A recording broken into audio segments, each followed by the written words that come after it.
Hi, I bet you can't even tell that I have a mental illness. And that mental illness is called an addiction to bad movies. I can't help myself. I see every new horror movie that comes out. I've seen every single 2024 horror movie except for one. The one good one, apparently, which is Late Night with the Devil. I've seen every single other horror movie, and I double checked. And at this point, I don't even know why. Like, I know they're going to be awful going into them. And you all know I love bad movies, but I also know going into most of these that they're not going to be so bad they're good. They're just going to be a genuine, complete waste of time. So you have to wonder, am I possessed by some kind of dog shit movie demon that just somehow deep in my soul compels me to go waste money and time to see these on the big screen? Today I subjected myself to The Exorcism starring Russell Crowe. This one was really interesting. Not the movie itself, that was the furthest thing from interesting, but the concept of this movie fascinated me because last year, Russell Crowe was in a movie called The Pope's Exorcist, where he played another exorcist. So I thought this was like the extended Pope's Exorcist universe, but these two movies have no relation to one another. He played the same role twice. He said like King Neptune, that was so good I think I'll have it a second time. It fucking said, hey, where's second breakfast? I love playing the Exorcist role. And at the end of The Pope's Exorcist, they set up like a Men in Black style universe where there's this group that goes and fights the demons that are possessing innocent humans. And it all happens in the shadows, behind closed doors, where God refuses to look. Well, I'm going a little far there, but basically they set it up as I'm assembling a team of elite exorcists. We gotta go kill all the demons. We gotta go fuck them in the face. So they conclude that movie with like this almost pseudo montage of like exorcists getting ready and setting up like a network to track possessions and all of that. I have expected Linkin Park's What I've Done to start playing, like the end of the Transformers movie when Optimus Prime makes a call out to the cosmos for more Autobots. I thought that was going to happen, but for exorcists. So this movie I went into really thinking that it tied into that universe. And can you believe my surprise when it turns out he's just playing the same role in a different way? And the movie's bad. But here's the really crazy thing. The whole movie's not bad. I actually thought almost the entire first half of the film was pretty decent. Like, it's not amazing by any means, but with all the slop that you get fed, like the fucking pigs we are in the movie theater seeing these horrible horror movies, it was at least a step above most of that. So the film's concept is they're filming a remake of the original Exorcist movie, which they treat like Voldemort. They don't name it, but they keep implying it, and they keep using the similar themes and scenes from the original Exorcist in a modernized way. So Russell Crowe gets the role of the exorcist who's going to perform the climactic final moment there.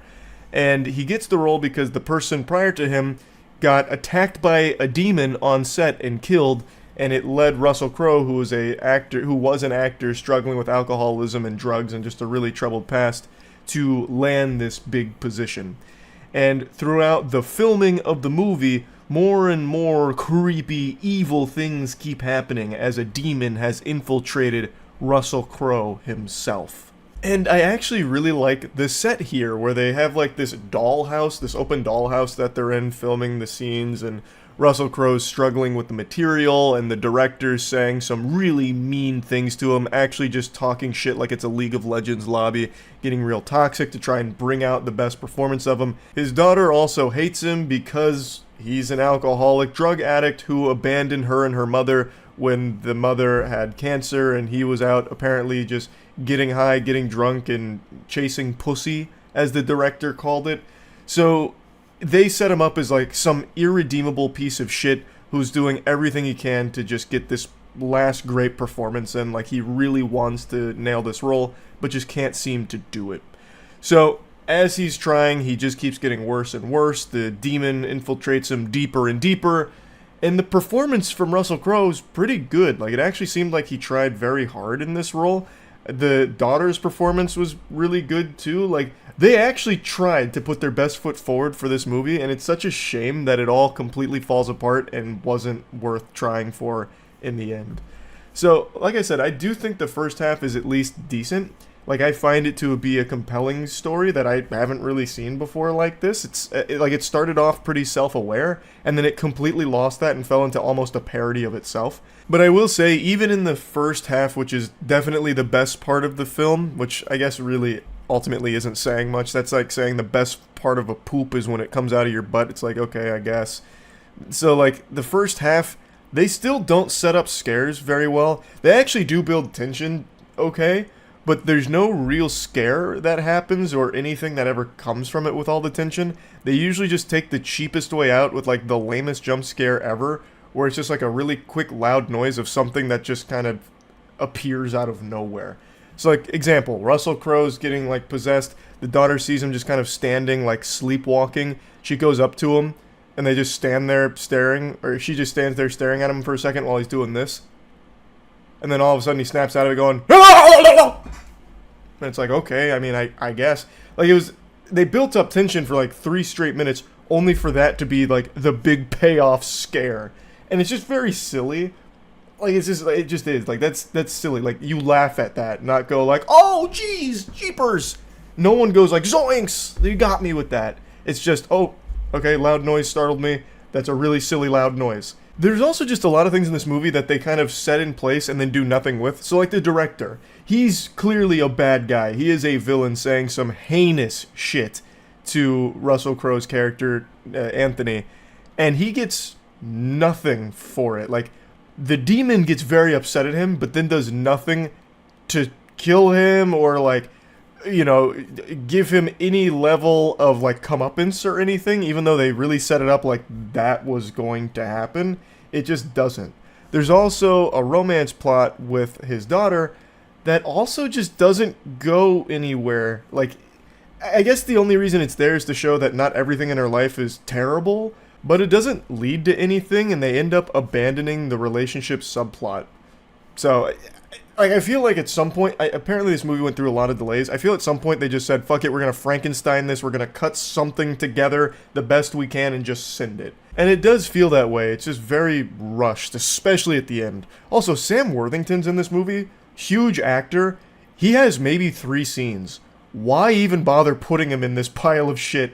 Like, maybe this is something he wanted to do because he was bored. He's like, oh, I see you guys are filming. Do you guys want me to do something with this? I mean, I've got like 3 hours to kill. You might, oh, okay, cool, yeah, you know, I'll come play that. Because he's actually on screen for maybe in total 45 seconds. And yet, in the beginning of the movie, they put his name there as like a prominent character. Like, I went in here under the impression like, oh, okay, maybe Sam Worthington's going to have a big role to play. He does not. Like, he has probably less screen time than I did in The Hunger Games Mockingjay Part 1. It's weird. Like, why even bother paying that amount of money for an actor of that caliber and that size? Now, anyway, let's get to the meatballs of the spaghetti here. Let's talk about that final act of the film, the second half. Hoo-wee. Yikes. So I've only really been talking about the first half here. The second half goes into the most generic horror movie I think I've seen all year. Like, it is actually so unbelievably generic, I have to wonder if they were laughing while filming it, just being like, man, this stinks, but we're getting paid for it. Just fucking run it. It does every possible cliche as quickly as possible. So Sam Worthington's character I mentioned, well, when Russell Crowe's character is getting way too deep into the possession, he starts like puking and coughing, he can't even do his line reading anymore. Director eventually just says, look, Sam, his name's not Sam in the movie, I already forgot what his name is. I actually don't even know if they named him in this movie. They probably forgot. But he eventually comes up to him and says, look, Sam Worthington, listen, Anthony can't do this role anymore, we need you to take it. And he goes, okay, I guess I'll take it. And then the next scene after he takes it, he's practicing his lines in front of a mirror, and Russell Crowe blasts through the mirror, grabs him by the neck, and glass shoots into his eye, killing him. But whatever. So the 2 girls end up recruiting a priest, well, a former priest, who was actually like a consultant on the set of the film. And they've been kind of keeping him up to date on what's going on with Russell Crowe this entire time. And then he's like, okay, time to dust off this old suit here and perform an exorcism. So then the 3 of them go to the movie set, and they confront Russell Crowe. He's got the priest in a trance, and he's got the daughter's girlfriend in a trance, and then he's just like playing like goofy little games with her. So like there's a Bible on the ground, and the daughter's walking up to the Bible. She goes to pick it up, and then it just magically fucking whips to the other side. So then she goes over and then picks it up. It's like that scene out of SpongeBob with the dollar bill, where they throw a dollar bill out and then like yank it back. That's what he's doing with the Bible. So he's quite the prankster, I suppose. His name was like Moloch or something, I forgot.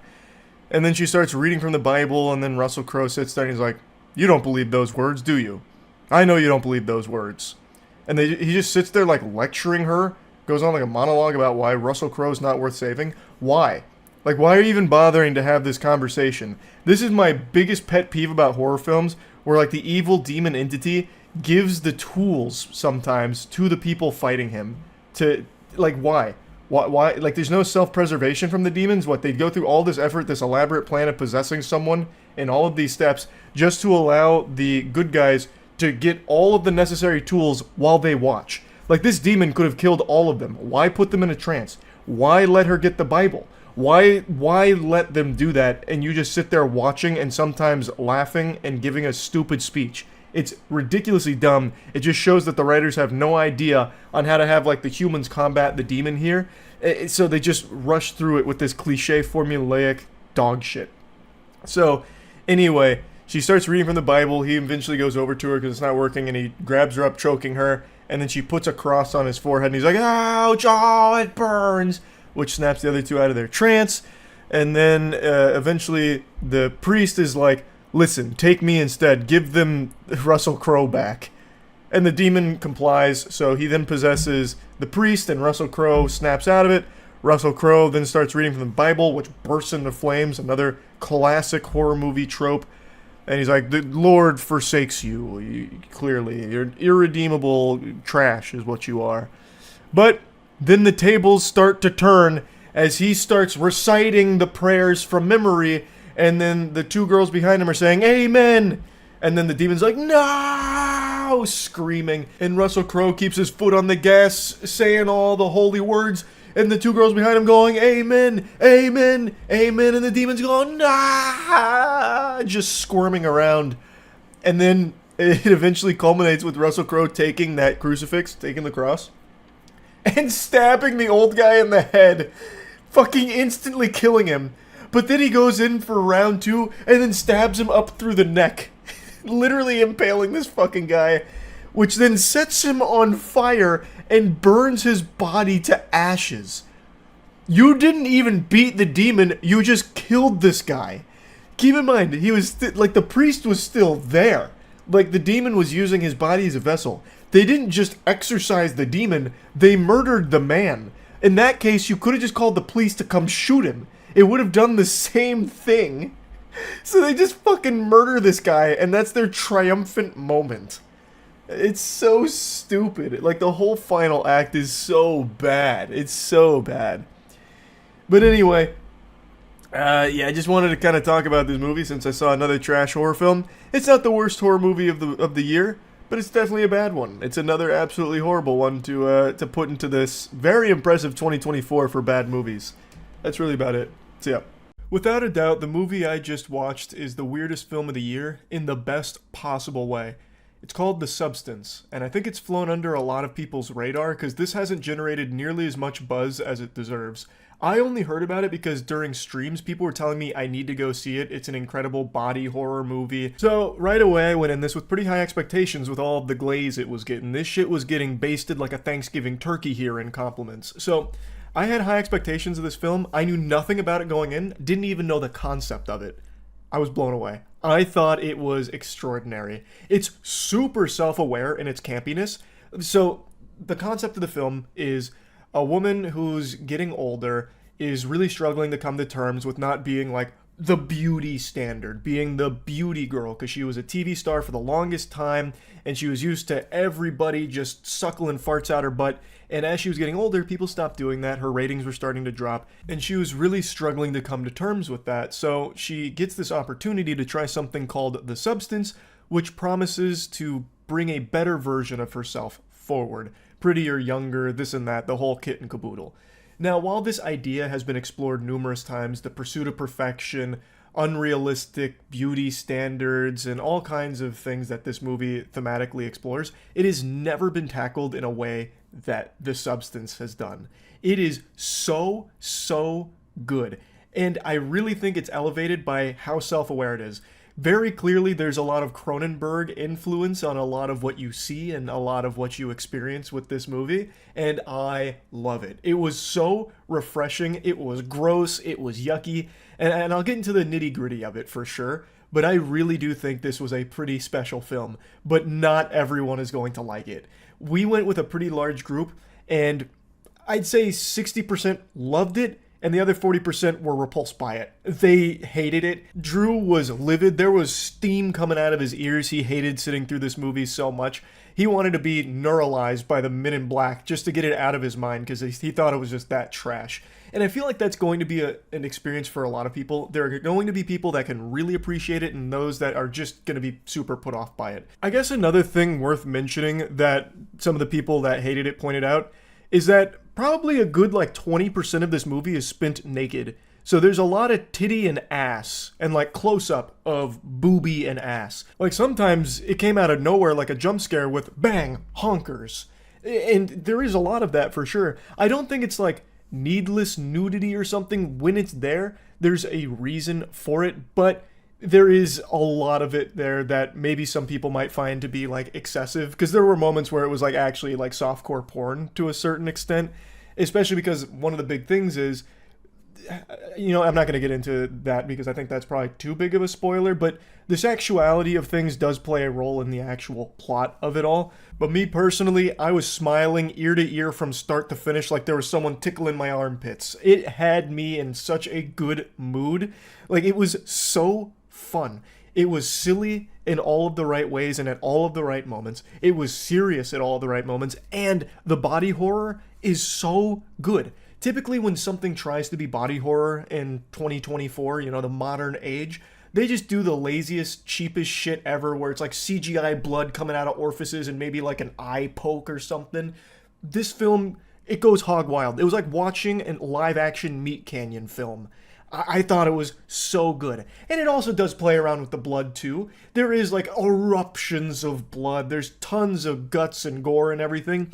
But that's not the bread and butter. This whole film, from the way it's filmed to what it presents you with for the monster creature design, is stellar. I love how everything in this film feels like it's under a microscope. So even something as simple as the Hollywood big shot smoking a cigarette, it's super zoomed in on the cigarette and his pores, and he's got saliva dripping out of his mouth while he's smoking it. He's eating some prawns and it's really yucky sounds, the worst ASMR ever. And you just sit there and witness all the grossness of it. Even when it's not body horror, it's just filmed in a way that just puts you on edge effectively. And I just thought it was great. Now, like I said, a lot of people hype this movie up saying that it's one of the better body horror films and the best horror movie of the year. And I agree, it is definitely up there. And interestingly enough, there was a sizable chunk of people that thought I'd really appreciate it because it's eerily similar to a concept that I wrote about years ago. I had an idea for a short story that I put a tweet out about 6 or 7 years ago, and I had even told a piece of that short story on our album, The Evolution of Tears for the Gentle Men, just kind of as a silly little track, so we put it to music, and it was just a short summation of the story. And fundamentally what it was just this dumb dog shit idea I had where a woman achieves immortality through birthing a clone of herself. So she gets to her octogenarian era, she's senile, she's about to buy the farm, but before she dies, she spontaneously gets pregnant and births an exact copy of her younger self with all of her current self's memories. And in The Substance, it's actually kind of similar. So when she gets the substance, she collapses, her back splits open, and she spawns a young version of herself. So the big thing is she is the Matrix, and this new person, this new being, is actually her. You are one, but it is two separate people, the old you and the new you. And the thing is, you have to keep switching bodies every 7 days in order to not have any like bad side effects from it. I'm trying not to spoil anything, but all of this I'm pretty sure is going to be in the trailers because it's the entire premise of the film. Now, if you've got your thinking caps on and you're using all the neurons up here, you're going to start to connect dots that my short story and the substance, they share some similarities. Now, I'm not necessarily going to be knocking on their door with a lawyer with some papers drafted or anything, because obviously my short story did not inspire this in any way, shape, or form, and they are drastically different. But I couldn't help but actually laugh once the birthing of the younger version of herself happened, which was a really good scene, by the way. But I couldn't help but laugh because I immediately drew that connection of, oh, this is like actually my short story that I'm watching right here, this one moment. Because that is fundamentally what I was writing about for it, in a much worse, stupider way. It's done significantly better in this film, but I just thought that was so interesting that it was like even remotely similar at any stage. So I just wanted to point that out. I'm not asking for royalties or anything, I just wanted to put that out there. Yeah, I just thought this movie slapped. As I mentioned, I think it is a very self-aware film in a way you don't really see that often. It's campy in the best ways, and let me give you an example. Dennis Quaid. Dennis Quaid plays this Hollywood guy. He has the television station that our main character was once the star of, and now the younger version of herself is now the star. Of course, no one knows these are the same person or anything. Like, to everyone else, they're two separate people. And he's a huge scumbag. He's a pervert. He's a bad weirdo. He's a degenerate. And Dennis Quaid leans into the idea of like Hollywood sleazeball so well. So, for example, when he's like just traversing the world, he's in these like steel-toed boots. When he like if he was walking down the hallway in any scene, it sounded like Sonny from iRobot jogging. Like, it just sounded like metal clanking against metal every time he made a move. And the way he moved is like Vince McMahon. So he's always doing this. So every time he's walking, he's hitting him with some of this right here. And he, like, his mannerisms are so silly. So, like, towards the end where he's like, pretty girls should always smile. And then he starts walking away doing this. Like, it's so over the top, but not in a way where I was like, damn, that's cringe. Like, he's doing too much. It was like, that's perfect. Like, that's so good. It had me laughing, which I'm pretty sure was the idea with it. And it's not just him, I just think he was the best shining example of it. They'd introduce characters sometimes, like Fred, and it's just so in your face, but not in a way where it feels dumb. Like, it just feels like, oh, they're in on this being a joke, and it's supposed to be campy. But I will say, there were moments where I think they expected the audience to be stupider. So, like, a big reveal, they did a subtle moment where it reveals it, and you're like, oh, I'm picking up on that. I see what they're saying with that. That's what that means. And then, once you have that realization, the movie immediately beats you over the fucking head with a hammer with what it is. They take all the subtlety away with, like, a flashback or showing you something, like, you know, behind the curtain with, this is what it is. This is it right here. Showing you, telling you, instead of just having any level of trust in the audience to piece it together themselves with what you've shown them. So that was a little upsetting because that happened a couple of times, and I just thought it was unnecessary in a film like this. Like, you set it up well, and you had a good execution of, like, this subtle reveal. I don't think they needed to take the extra, like, 5 minutes to give you, like, the monologue, and this is what it means, and this is why I did it, and this is who I am. I just thought that was a little much. But I just thought the film was super good. I love the monsters. When the monster stuff starts happening, again, not getting into spoilers, I thought they crushed it with the design. I thought it looked great. It did a good job of being unsettling and gross. People in the theater were audibly, like, recoiling, going like, oh no, you know, actually emoting during a film, which I have not heard in so long in a movie theater. So I think it accomplished its goal. And it's the perfect amount of weird. Like, one of the monsters pukes out a whole titty. Like, it actually pukes out a breast, a single boobie. It just plops onto the ground, a disembodied tit. It's like, whoa, wow, that was interesting, you know? I just think The Substance is a pretty special film. I thought they crushed it. I really did. But again, I think there's going to be a ton of people who hate it. This is not a film I think that's for everyone. It is a weird movie, and I think you need to go in there ready to accept that it's, like, cartoonishly over the top. And once you do accept that, I think you're going to have a ton of fun watching it. So, yeah, that's really about it. So, yeah. Not too long ago, Winnie the Pooh entered the public domain, meaning anyone's welcome to use him and the characters for their own work as long as it's somewhat original. The only character that still remains forbidden is Tigger. They're keeping that copyright under lock and key, but every other beloved character in the 100-acre wood you're welcome to go hog wild with. You can make your own Winnie the Pooh cinematic universe if you'd so choose. I absolutely love the public domain. Sometimes you get decent stuff out of it, but 9 times out of 10, something going to the public domain leads to the absolute most abominable, revolting creations humanity is capable of producing. And I think it's just delightful. And we're already seeing this effect in full force because there's a new Winnie the Pooh horror movie on the horizon called Winnie the Pooh, Blood and Honey. Let's go ahead and check out the trailer here.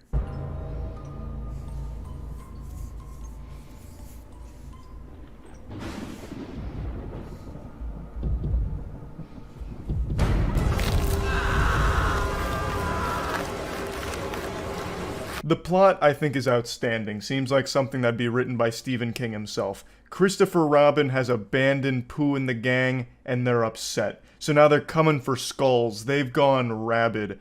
So one thing you'll probably immediately pick up on is the budget looks like it was $40. That's kind of standard for works that use public domain for some reason. You never really see huge budget works that borrow from the public domain, at least not as like the core focus. But that doesn't matter. You see, there's always a certain charm to these things. We need to go. There's... Laura's dead. There's someone else outside. Now, there's no CGI here. This is all practical effects, if you can believe it. This is a real costume and someone underneath it, but it looks so good you probably thought it really was the actual Winnie the Pooh come to life. I love the costume design here. This seems like something they found in a Party City dumpster that vaguely resembled Winnie the Pooh and then hatched the idea for a horror movie centered around it. What was that?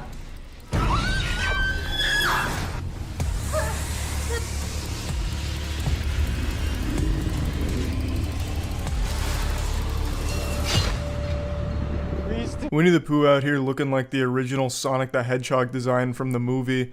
It actually kind of reminds me of the SpongeBob porn parody, SpongeNob Square Nuts. Now, you know me, I'm a real positive Patty, so I don't like to be the one to nitpick things, but if I was to critique this masterpiece here, I would say that my biggest problem with it is that it doesn't really look like Winnie the Pooh and the crew hunting down and murdering people. It just seems like people found things that vaguely resembled Winnie the Pooh's team, and they're dressing up in costume and killing people at the house.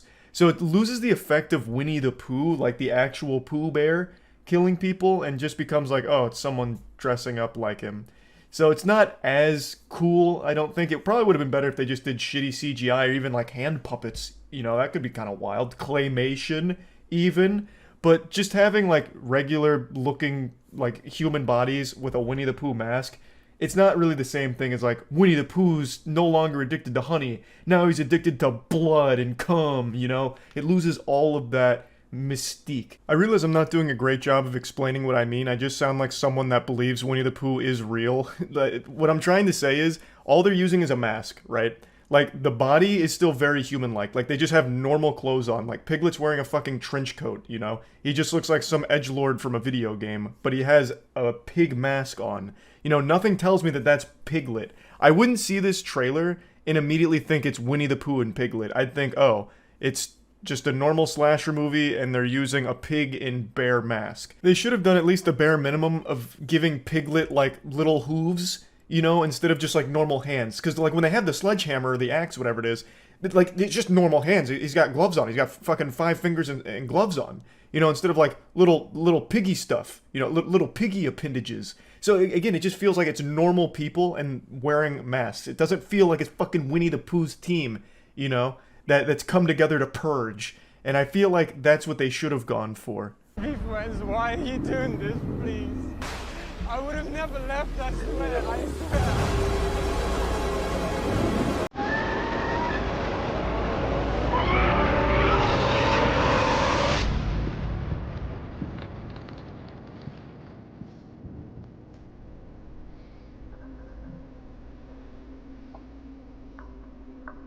Yeah, overall, I know this movie's gonna be a big stinker, but I can't wait for it because I'm thinking it's going to be like enjoyably bad. It looks like it's made with a high level of self-awareness that they know that it's fucking stupid, but they're fully embracing it, so I can respect that. I again just wish they had sold the idea that it's Winnie the Pooh and his friends a bit more instead of just having it be people with Winnie the Pooh cheap costumes from Walmart.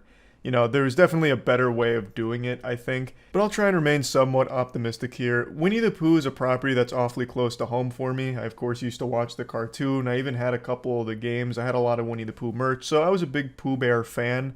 And I'd love to see him really make the leap into the big screen in a big way. A way that I haven't seen him before, you know? It's time Winnie the Pooh adapt. Maybe they make this a really deep plot, like something really interesting, a compelling narrative where they ran out of honey in the 100-acre wood, and honey was the only thing that, like, calmed the mind of Pooh. Like, Pooh entered the 100-acre wood as a serial killer, piling up mangled corpses for years, like one of the biggest war criminals this planet's ever seen. But once he found that special honey in the 100-acre wood, it calmed him down, you know, simmered him down, and, you know, he became a really nice guy. But now that they're out of honey, he's gone back to those primal instincts, and he's back killing again. There's really just a lot they could do here. Maybe Christopher Robin revisit the 100-acre woods after Winnie the Pooh's killed his wife and his friends at the house, and he's trying to figure out, how do I beat this manic, fucking bloodthirsty demon? And that's when Eeyore falls out of a tree. He's missing all of his limbs, eyes popped out of the socket. There's blood, viscera everywhere. He's got tears in his eyes, and he says, as he's crawling his way there with his one limb, using it like a peg leg, he says, "Christopher, the only thing to stop Pooh is Pooh himself." And that's when it connects in Christopher's mind. The neurons start firing. He's like, the honey. That's what Pooh loved the most. So then Christopher Robin has to biologically engineer new honey and then beat Pooh with it. I don't know. There's just plenty they could do besides just use cheap fucking costumes and sledgehammers in a house, right? Like, they could get a lot more creative with it, and I hope they somehow do, but this trailer just seems like the most generic, low-budget slasher ever invented, but with Winnie the Pooh's mask. Unfortunately, I'm pretty sure that's exactly what we're going to get, something that just capitalizes off the shock of Winnie the Pooh being a killer. So just trying to use it as like a little marketing thing, like, here's a pretty standard horror movie gore fest, but look, it's Winnie the Pooh. Give us some money. And I'm sure they will be profitable, because if they sell more than 10 tickets, I'm sure they made back their budget. And I'm going to be one of the people watching this movie. So, you know, I'm going to give it a try. I love to see shit enter the public domain, especially something as influential as Winnie the Pooh. This is a huge one, so I'm excited to see the first use of it here, and hopefully it's a fun, bad movie instead of just like a boring one. Or maybe I'll be completely surprised and it's an amazing movie. We'll have to wait and see, but anyway, I just wanted to talk about it a little bit because it's pretty silly. That's about it. So yeah. I love horror movies and horror games, but not for the reason most sane people like things. I like them because 9 times out of 10, they're laughably awful, and that always puts a smile on my face. I'm built a little different, where when something is so trash, it becomes a treasure to me. Like, I have the most fun watching or playing horrible garbage. And that sounds a little weird, but I've been thinking about it recently, and it's something kind of like color blindness. You know how some people process colors in different ways, they don't see them the same way? That's kind of me with quality. I'm quality blind, where when something is so bad, I perceive it as being a masterpiece. I have so much fun with bad movies or bad games. They always make me happy. Happier than like a normal good game or good movie sometimes. And I know I'm not alone. It's a very real phenomenon. It's called fun bad. It is always enjoyable to just sit down and watch or play something that is objectively not good and just laugh at it, make fun of it. You know, point your finger at it, shoot spitballs, make jokes about it with your friends. Like, it's a good time. And for years now, horror has been the main genre that's been pumping stinker after stinker, blessing us with some timeless classic fun bad content. There is more shit in the horror genre than there is in the scat fetish genre. Horror has just become like the go-to cum dumpster of absolute abominations when it comes to entertainment in movies and games. But unfortunately, sports fans, I think we're starting to enter the dark ages of the horror genre, where it's no longer making fun bad content, it's just making boring, bad content that's no longer got anything redeemable about it at all. And the best example of this is the newest Insidious movie, The Red Door, which I saw last night. Now, before getting into that, I want to thank today's sponsor, Call of Dragons. Huge thanks to Call of Dragons for sponsoring today's video. Call of Dragons is a beautiful new MMO fantasy conquest game developed by the creators of Rise of Kingdoms, and they've been working on this project for over 3 years now. It's huge battles, tons of strategic freedom, and it's PC and mobile crossplay. Big coolest feature now is the behemoths. They're these massive beasts that you can use to crush your enemies in PvE and PvP. You can fight with your alliance in guild-verse environment. So, to tell you about a few of them, we brought our whole alliance here with us today. Whoa! Call of Dragons! Yep! The Thunder Rock! The Thunder Rock. Ancient Magic Bear! Mighty Red Dragon, baby! There we go. Yep. Thanks, guys. Really appreciate it. Anytime. It's contagious when it's Call of Dragons, baby. There's ancient giant bears, thunder rocks, red dragons. There's actually 8 unique behemoths you can collect, and you have to enter their lair, take them down, and you can actually own 8 or as many as you want, and you train them up. They've got their own skill trees, so you give them the skills and powers you want so that you can take them into battle and crush your enemies with them. Huge thanks again to Call of Dragons for sponsoring today's video. You can download it today by clicking the link in the description, or by scanning the QR code on your screen, or by using code CODMonster. Yeah, if you use code CODMonster in-game, you'll get special rewards. So thanks again.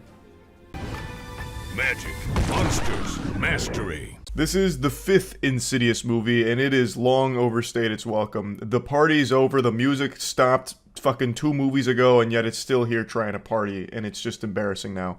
The 4th movie was already overstaying its welcome, people were already fucking tired of it then, and now it's just sad and desperate. They've got this franchise propped up like Weekend at Bernie's. It's dead, and they're just like puppeteering its corpse right now. Insidious The Red Door has no story to tell whatsoever. It has no reason to exist other than try desperately to milk a little extra coin out of the property's name, because most people remember the first 3 movies very fondly, especially the first one. I remember that being like a phenomenon when that one came out. So the name still has weight to it, and they're trying their best to just get a little bit more out of it without anything left in the tank.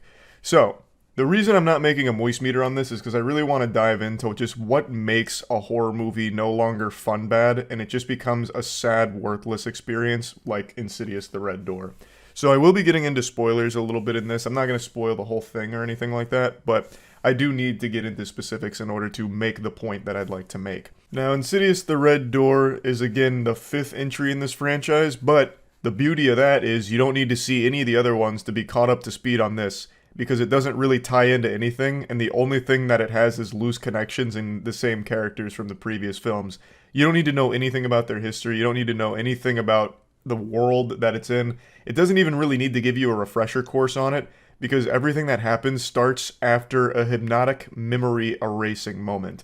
So they get their memories sealed away, they get amnesia in order to forget all the trauma of their past, and then this movie is them slowly like realizing that something fishy happened. Why can't they remember like a whole year of their life? And then that's kind of what the movie picks up on. So you don't really need any of the other Insidious background information, which is good because I don't think there's a single person in the fucking world who remembers Insidious 4. I feel like we all got memory erased with how bad that movie was, because absolutely nobody I've seen online talking about this, or anyone I've talked to about it, like Tiana and I saw it together and I mentioned Insidious 4 to her and she had no fucking clue what I was talking about. I sounded like a crazy person to her, and I don't even remember a single plot point from it other than like a jailer jingling keys like he was trying to entertain like a Twitch audience or something. So this is one of the few compliments I can give to The Red Door. At least you didn't need to see the 4th movie in order to understand what's going on here, because everything that happens in this film is already nonsensical and self-contained to begin with. So the film is all about them getting their memories sealed away. You know, they've got it trapped, and then it's slowly getting back those memories. Dalton, the son in the franchise, is going off to college, and the dad, Patrick Wilson, he's kind of an absent father. He's been pushed away, and he's always foggy, as he calls it. His memories aren't what they should be, and it makes him upset. So he basically abandons his family in order to exist in this perpetual trance of confusion. So he's not a great dad anymore, and Dalton resents him for it. But he eventually lets his dad drive him to college. And he's an art student, and he gets a new art teacher who's a real hard ass, and she basically brings the demon out of him. He goes into like a meditative state under the instruction of the art teacher, and then he draws the red door. And once the red door is put on the canvas, all hell breaks loose. And by that I mean 2 jump scares happen, and pretty much nothing else. This movie is not even a horror film. That's the big plot twist. It is legitimately like a CW supernatural thriller at best. There are very, very few horror elements in here other than just very loud jump scares occasionally, but even that's pretty rare. They ordered a horror movie but forgot the scary. They said, hey, can we put the scary on the side? And forgot the side of scary. This shit is so flat and goofy. So, Dalton, after drawing the red door, a hand like slaps his hand. He's like, oh no! So then he rushes back to his dorm in order to keep painting it and figure out what this means, because now he's starting to see things. Also, he has a roommate, and her name is Chris. And she doesn't make any sense in this film because she is like the complete antithesis to a character you'd expect in a horror movie. She is constantly joking, and I think that's fine as a character trait, and I think it would work in other movies, but here, she does not stop joking. She doesn't take anything seriously. So when something that's supposed to be somewhat scary happens, Chris will immediately just get rid of all the tension with a joke like, hey, what are you doing on the floor? I just put a bottle rocket in the frat dude's toilet, and I think it went straight up his asshole. And like, come on, get up. You gotta see this. He's walking around with a firework in his butt. And it's like, oh, wow, okay, so now there's like no tension left and there's no scares left. Like, I don't even dislike Chris as a character because she was entertaining, at the very least, whereas nothing else in the movie was. At least she was trying to make something out of nothing with this film, but it does not fit in what is supposed to be a horror film because when she's on screen, you know that it's just going to be a bit silly because that's all she does is just have fun. Even in the most tense of moments, she gets strangled by an invisible demon. And right after that, like within 2 scenes, she's back to joking and gets a bunch of like night lights and makes jokes about it. So it's just a character that doesn't take the movie seriously, so how the fuck is the audience supposed to? You have a character that is actually just like making fun of the film that they're in. But anyway, so Dalton paints the red door. Patrick Wilson's character's in his own home and he's trying to go through these like memory things. And he's doing like a matching game on the window, which is a goofy idea to begin with. And they're trying to do like subtle scares. So I'll like lift up one of the things and you see like someone wearing an orange shirt in the background by the tree and it's out of focus and you're like, oh goodness, that's horrifying. And then the scene will drag on for like 2 minutes of nothing happening. And then just like the glass explodes for a cheap jump scare. Like it doesn't even really build tension. All it does is it'll show you something a little out of focus in the distance. And then all of a sudden, a fucking cannonball goes off. Just a really loud explosion noise. And that's the scare. So then that, the glass blows up and Patrick Wilson's jogging around his house going, oh, no! And then he like shuts a door. And then a ghost man pushes him against a wall and he finds a box of important lore tidbits. But not really, because the lore tidbits don't really mean much of fucking anything in this film, because there isn't a real narrative that they want to tell. But anyway, I'll just fast forward a little bit here. After learning about his dad, Patrick Wilson, he then goes to his wife, who has divorced him, and she reveals all the bad stuff, the stuff that he wanted to forget through the hypnosis. She reveals that while under the possession of the demon, he attacked the family and traumatized the kids, and his wife really couldn't look at him the same way anymore. She just felt fucking sick by his presence. So that's why they sealed off the memories. That's also why they divorced. And now, since Dalton has drawn the red door, everything's starting to flood back, and the family's getting those memories returned to them gradually, and they're seeing things. So Patrick Wilson keeps seeing a couple of ghosts, and that's when it's revealed that the reason all this is happening is because the dad, Patrick Wilson, and Dalton are able to astral project themselves into the spirit realm, like fucking Aang from Avatar: The Last Airbender. So the entire half of this movie is spent astral projecting for the most part. And it's not like this is new for Insidious. We've known this for a long time. This has been a core component of the story. But here, it doesn't even bother to be horror. It is mainly like that astral projection in the smoky spot. It's literally just a room with a fog machine, and that's it. It's not, like, very interesting to look at. It's just barren, empty wasteland. Dalton is the first one to realize that he can do this, and he does it at his college dorm in order to, like, scare Chris. I shit you not, when he learns that he can astral project himself out of his body, first thing he does is go to Chris's room, grabs her little mouth piano, the melodica, and he plays a little wonderful symphony. So he hits her with, like, the beep, beep, boop, boop, beep, like the actual electric zoo out of fucking SpongeBob, which startles her. And then she, like, goes downstairs and she's like, "Were you in my room?" He's like, "No, I was actually in the spirit realm in your room." She's like, "Oh, interesting." So then he does it again at a frat party in order to talk to a frat douchebag who died from alcohol poisoning because he thinks that he has clues about the door that needs to be closed because he'd seen him once before and he's like, "Close the door." He's like, "Wait, what do you mean by close the door?" So he goes back, this time in the spirit realm, to ask him more about the door. And that's when Chris gets strangled by the big demon.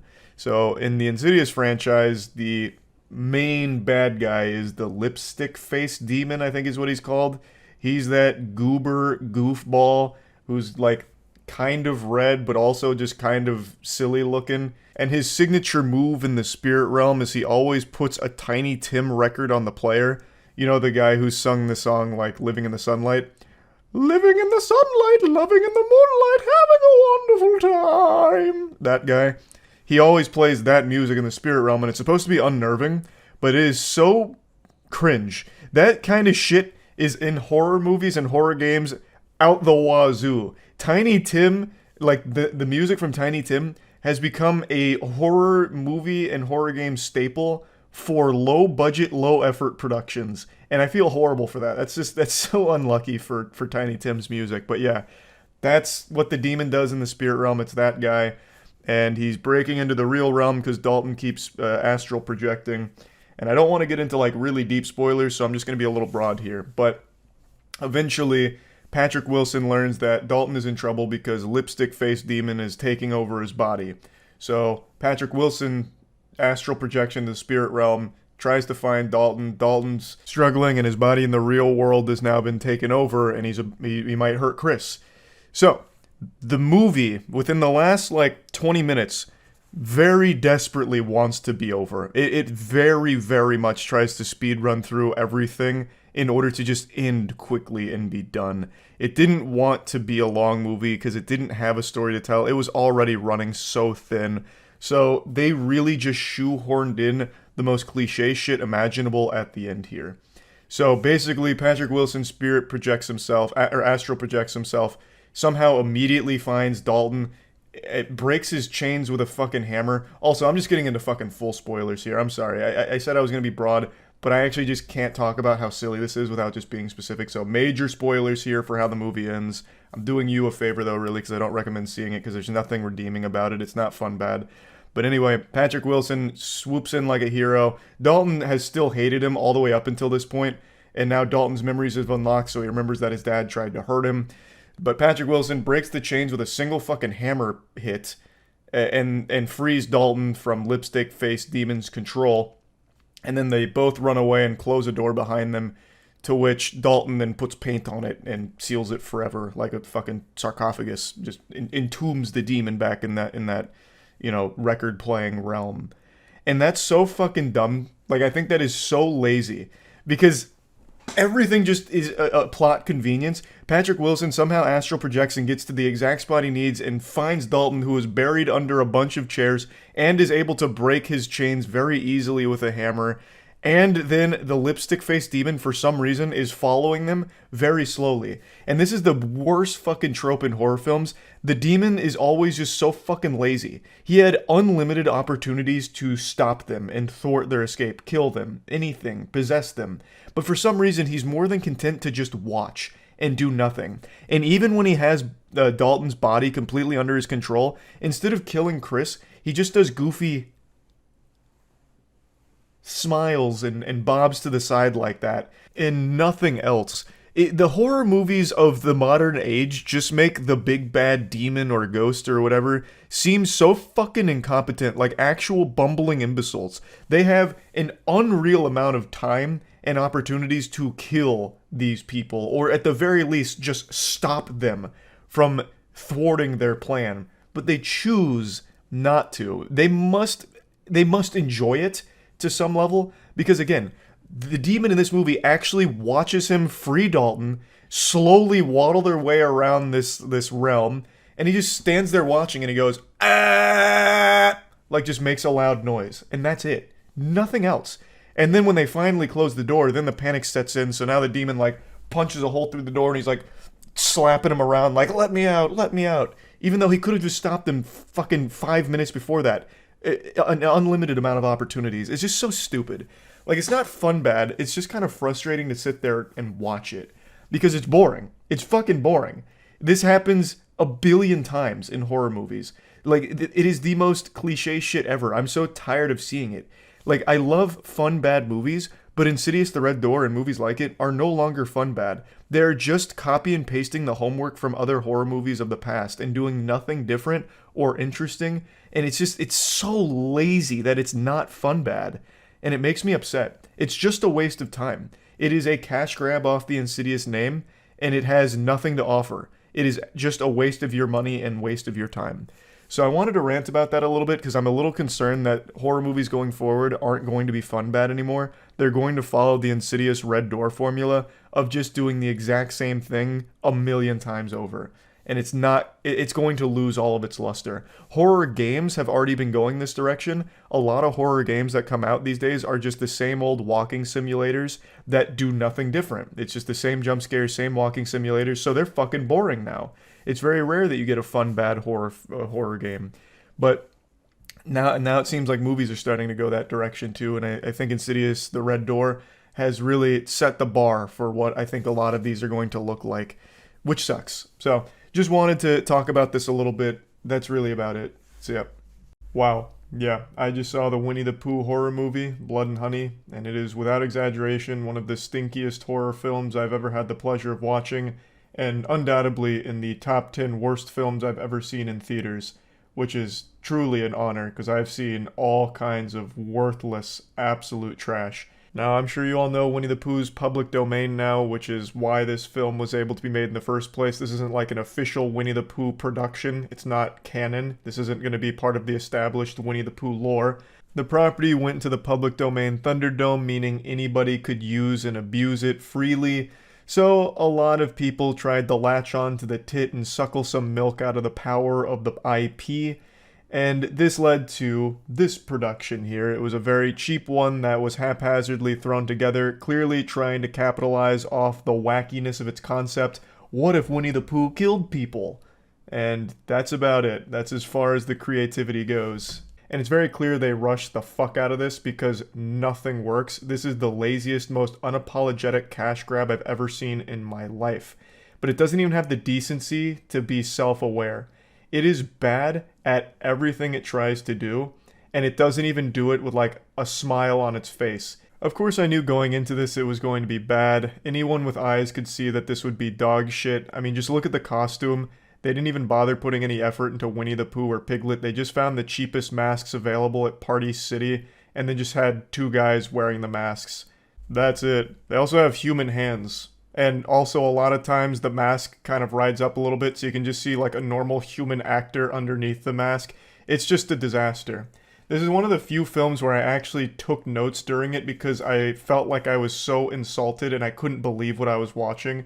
So I jotted down a few notes during this, also because it was basically just me and Aaron in this movie theater watching it together, fucking stunned by what we were witnessing. It is truly a catastrophe on every level, but I will openly say, it was fun bad. It was. I'm happy to report it wasn't boring bad.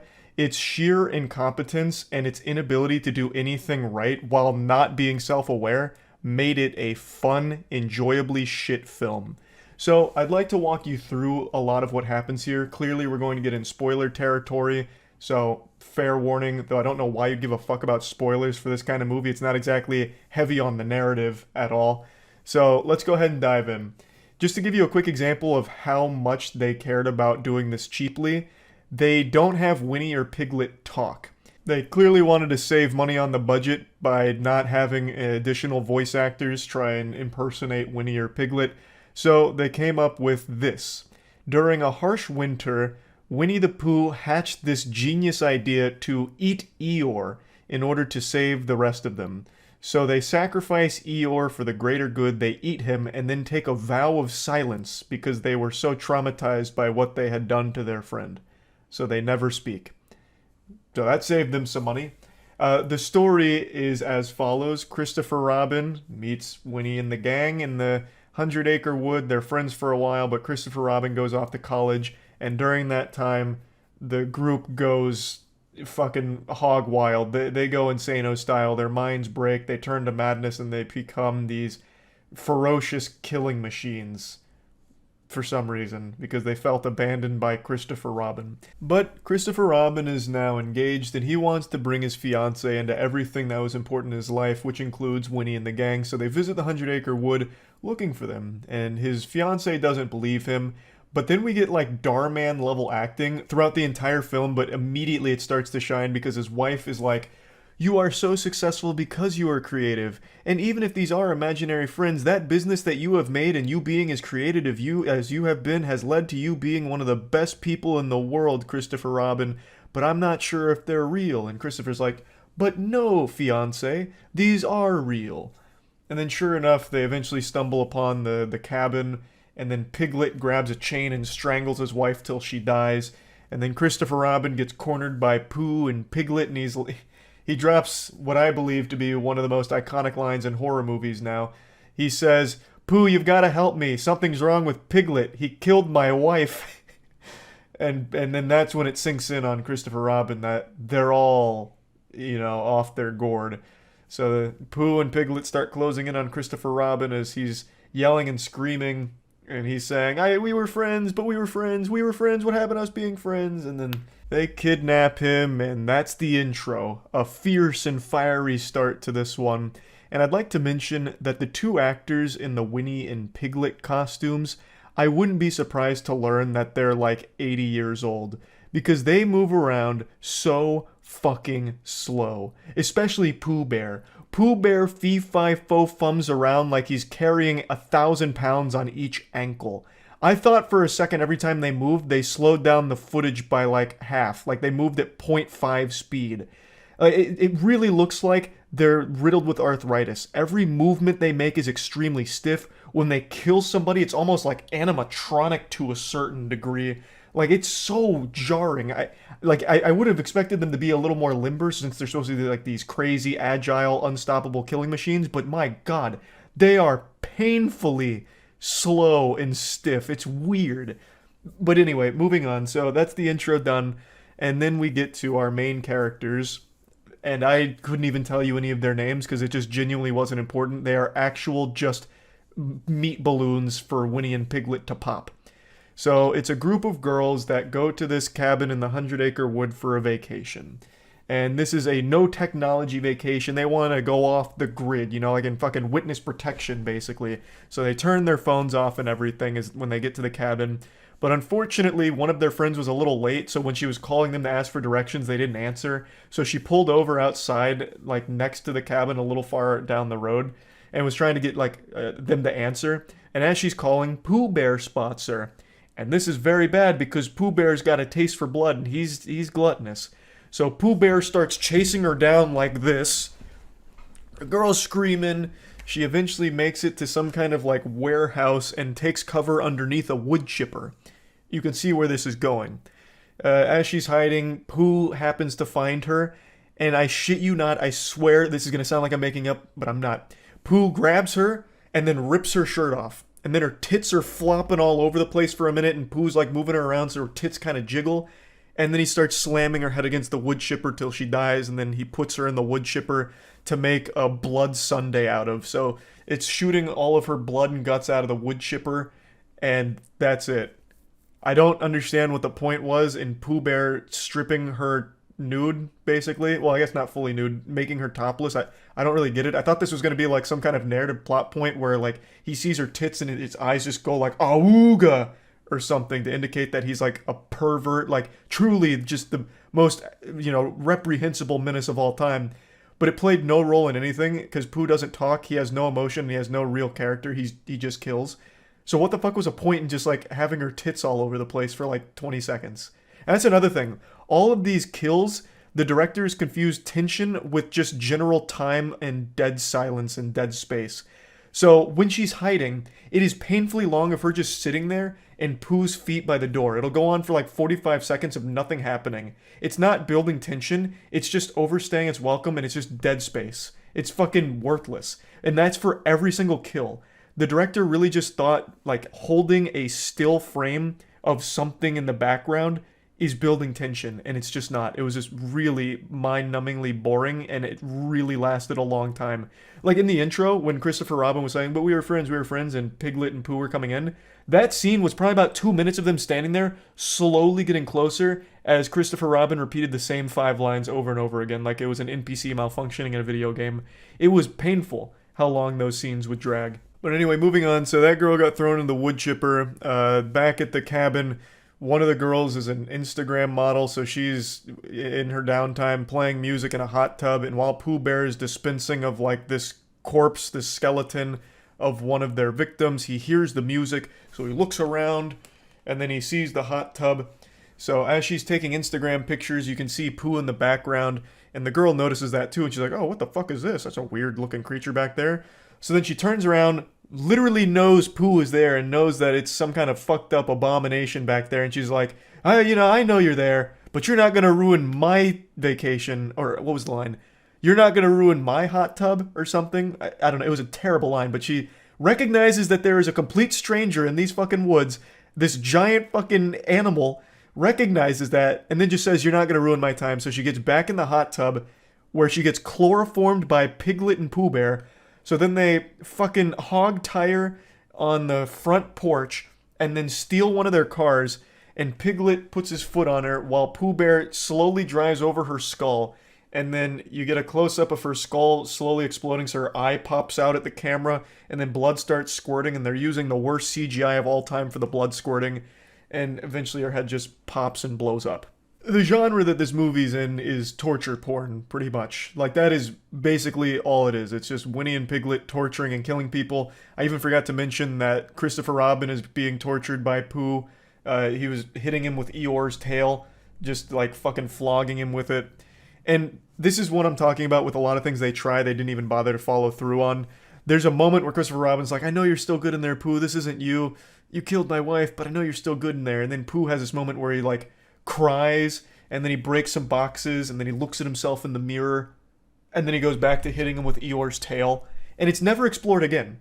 Like, ever, at all. Like, there's just this brief moment of vulnerability, but then he goes right back to just being this two-dimensional killing machine. So now, back to the cabin, they blow up that girl's head with the car. It turns out all of the other girls, for some reason, spread out across the land, so 2 of them are by, like, a pond, talking. Another 2 of them are literally like doing nothing, just standing around doing nothing. But they hear their friend scream and they all run back to the cabin. They see her corpse, they freak out, they go inside, and Pooh is written "Get out" in blood on the window. So now they recognize they're being hunted, they're under attack, and they're trying to find things to defend themselves with. And then the main girl remembers that she brought a gun with her on this vacation. Her backstory is she had a stalker, so she's been a little scared of things, so she has a gun. And when she mentioned that, both Aaron and I thought it was going to be like a Glock or something, like a normal gun, like a normal kind of gun that you see in movies.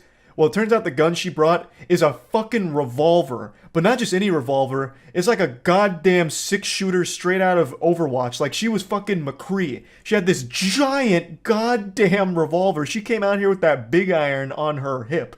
So she pulls out this massive revolver, a fucking 50 caliber hand cannon, and they're like, okay, now we can defend ourselves. But then they still split up. And so the girl with the revolver and her friend, they get into like a sniper's perch, and Pooh is just standing in the middle, like looking down, looking all confused, as they have like a clear shot on him. but they're not taking it for some reason. Then Pooh walks into the kitchen.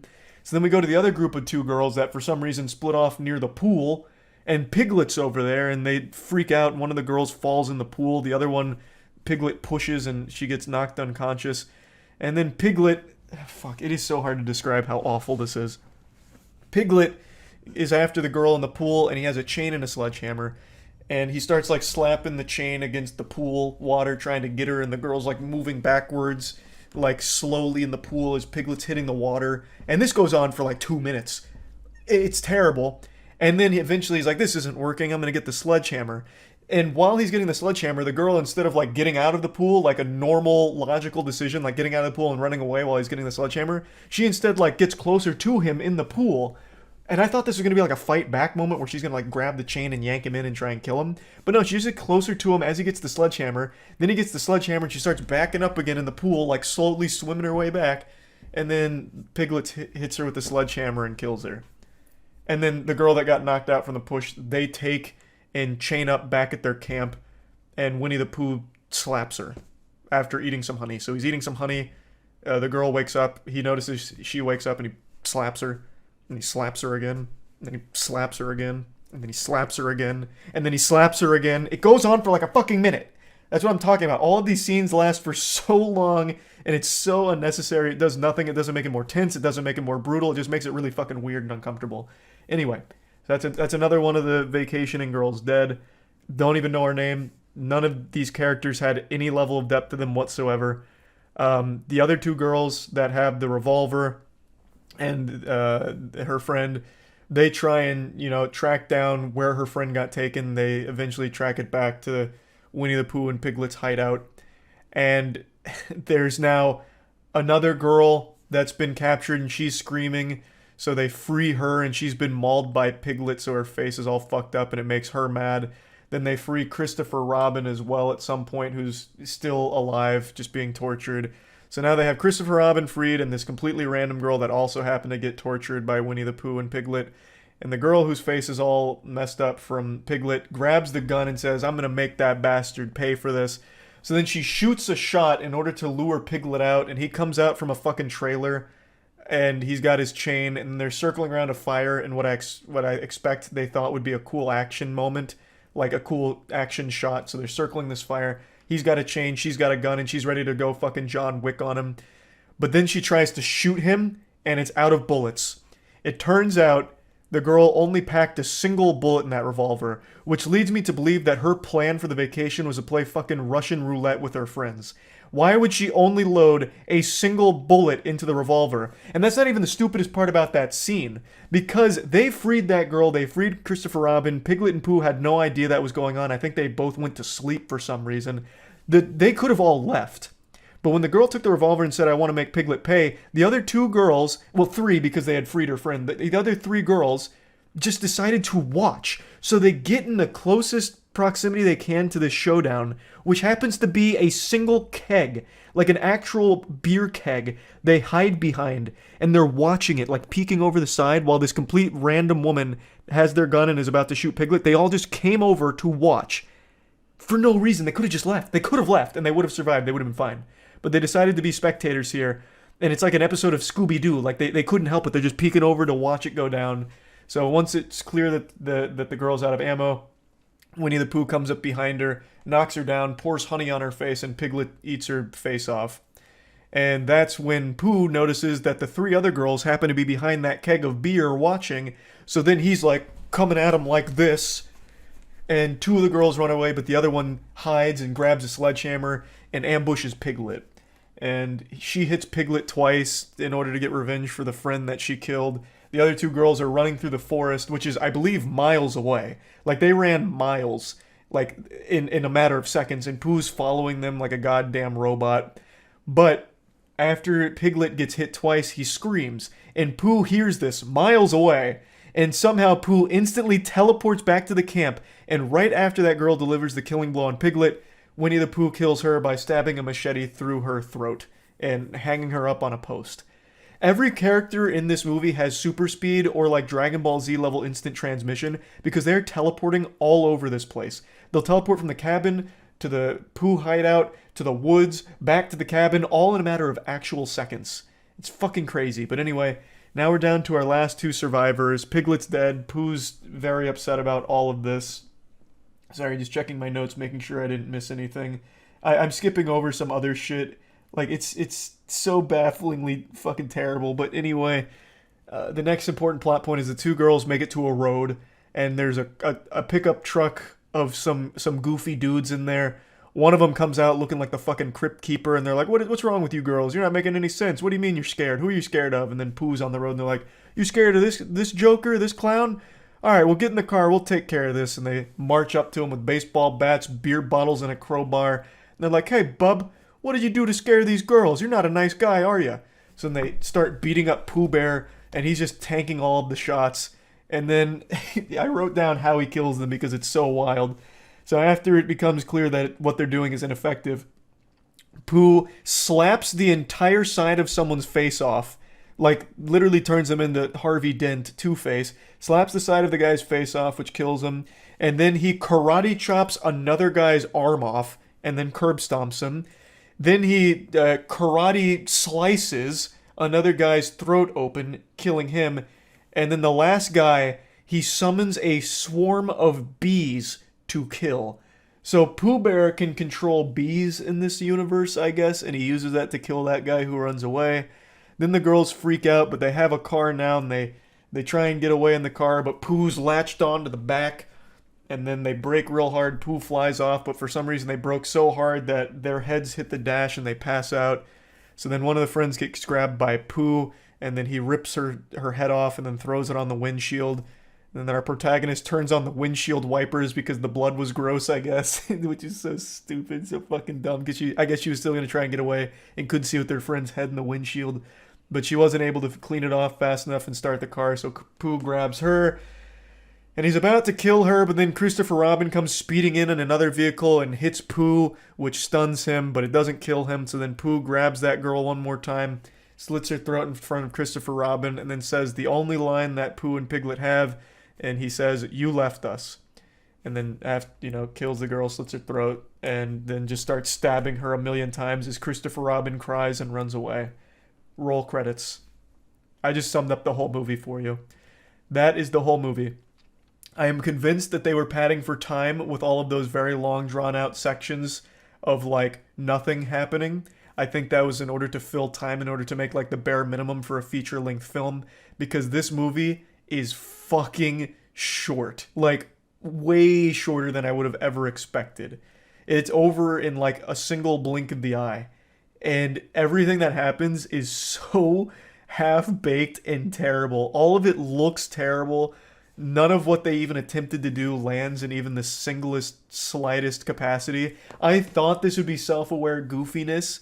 It's not self-aware. It is goofy, but for all the wrong reasons, which almost makes it better. Like I said, it is enjoyably bad. It is fun bad. It's no Moonfall, unfortunately, but I did enjoy my time watching it. It was something special. Oh bother. I tell you, this one was a super stinker. And I just had to come home and vent about it and talk about it because holy shit. It has a 5% on Rotten Tomatoes, which I actually agree with. It's very rare I agree with Rotten Tomatoes scores. That one's right on the money. 5% sounds about right. The audience score of 51%, though, I can't understand because it is enjoyably shit. It is a fun, bad movie. It's something wild. That's about it. So, yeah. If you call yourself a fan of The Nun, I'll call you a liar. Find me one person in the world who actually thinks The Nun is a good horror movie, and I'll find you a deceiver, a teller of fibs. I just don't think it's possible that there is anyone out there on this entire space rock that thinks The Nun was an actually good movie. Now, I'm sure there are plenty of arguments you can make that it's an entertaining one, like a fun, bad, enjoyable movie. I would agree with you there to a certain extent. But anyone that would actually think that the movie was good enough to deserve a sequel, I just can't imagine that being the case. I don't think there's a such thing as fans of The Nun. There's probably more fans of eating paint chips than that movie. And yet somehow, the Hollywood soulless suits, these zombie husks that control the pipeline of big budget movies deemed this franchise worth a new entry. So we got The Nun 2 somehow. I just came back from watching it because I'm a sucker for bad horror films, and I thought maybe this one stood a better chance of being fun bad than the previous one, which I wasn't a huge enjoyer of, even as a so bad it's good flick. I gave that puppy a 25% on the moist meter, so the sequel had some big shoes to fill. And unfortunately, the only thing that was filled was my water when I finished drinking all of it to keep myself awake. Every single scene in this film, except for maybe one or two, is a scene that they have literally used 1,000 times by now. In their own franchise, in the Conjuring movies, in the Annabelle movies, every scene in The Nun 2, I'm pretty sure, is copy and pasted with a different skin for this film. They're not even trying. There's not even an iota of effort put into this. I'll get my only compliments out of the way right now. There are two scenes that stood out to me as actually being creative. And one of them was about the main character, Irene, whom you'll remember from the first film, having visions. And the visions in this film work like Genjutsu in Naruto. So fucking Itachi here traps her in a Genjutsu, and she's seeing the nun on a billboard. There's crows flying by. It's actually very much like Itachi. Maybe that's who the demon is. And so she's looking at this board that has all of these magazines on it. Wind blows in, it starts flipping the magazines around, and the magazines flip to a bunch of different pages that eventually form something that resembles the nun. And then she jolts her arm out and strangles Irene. And it was pretty cool. I was like, that's very interesting. And the jump scare was pretty effective. Not that jump scares are something to be proud of per se, but if you're going to do them, at least do them well. A jump scare is basically just like a quick, loud noise in the middle of quiet in order to trigger that brief little startle sensation, because our caveman brains are hardwired that way. It's the best comparison, and the one that always gets made, is a comedian going out into the crowd and tickling someone and calling it good comedy. It's just cheap for horror films, but if you're going to include jump scares, make sure that they're done well. And that one was executed decently. And then the only other scene that I thought was cool was actually the very first scene. It's in a big church, and then it ends with someone getting lit on fire. So the priest just gets cremated after encountering the nun. And it was very, well done. That whole sequence leading up to that, I actually thought was kind of a banger. And then it never reaches that level of quality again. It's like they put all of their effort into the intro, and then that one scene with the magazines, and nowhere else. Now that I've got all the compliments out of the way, let's go ahead and dive into the rest. I am super tired of every single story in mainstream horror films being the exact same fucking thing. I'm gonna get into spoilers. I don't think anyone cares about the narrative of The Nun 2. This isn't exactly something that people are going to for a deep, intricate lore, I don't think. It does loosely tie into the Conjuring universe, but only because there's a post-credit scene that works like the Avengers, where the Warrens get a phone call and he's like, "How can I help you?" "I'm on it." That's the only tie-in. Other than that, there is nothing here that even connects it. So anyway, the film's narrative is the exact same plot to about 5,000 other horror films. Almost to a T. I'm confident now that these are being written by AI, because it's just taking the same DNA of everything else and doing nothing different with it, not even a unique spin. And like all other horror movies that have come before it, if you stop and think about the plot to this for even just 2 seconds, the entire movie falls apart. Let me explain how that works in this film. So, the first scene that I mentioned, the one that I like, the nun lights that priest on fire, literally just burns him alive with no effort at all. And then never does it again. Falls into the same tropey horror garbage where once the demon is doing what they want to do, all of a sudden the extent of its power is opening and closing doors, or making a scary face appear to spook somebody, or moving some chairs around, or something like that. It becomes so weak, even though at the very beginning of this film, which in real world time of the movie, well, that's the opposite of real world time, in movie time was only a month ago, we saw it light someone on fire effortlessly. And now all of a sudden, all it can do is lightly push things around. It has about as much force as a light breeze in the summertime wind. Like, how? Like, what could have easily happened is the demon goes to the place it wants to go, lights everybody on fire, kills them instantly, and then gets what it wants.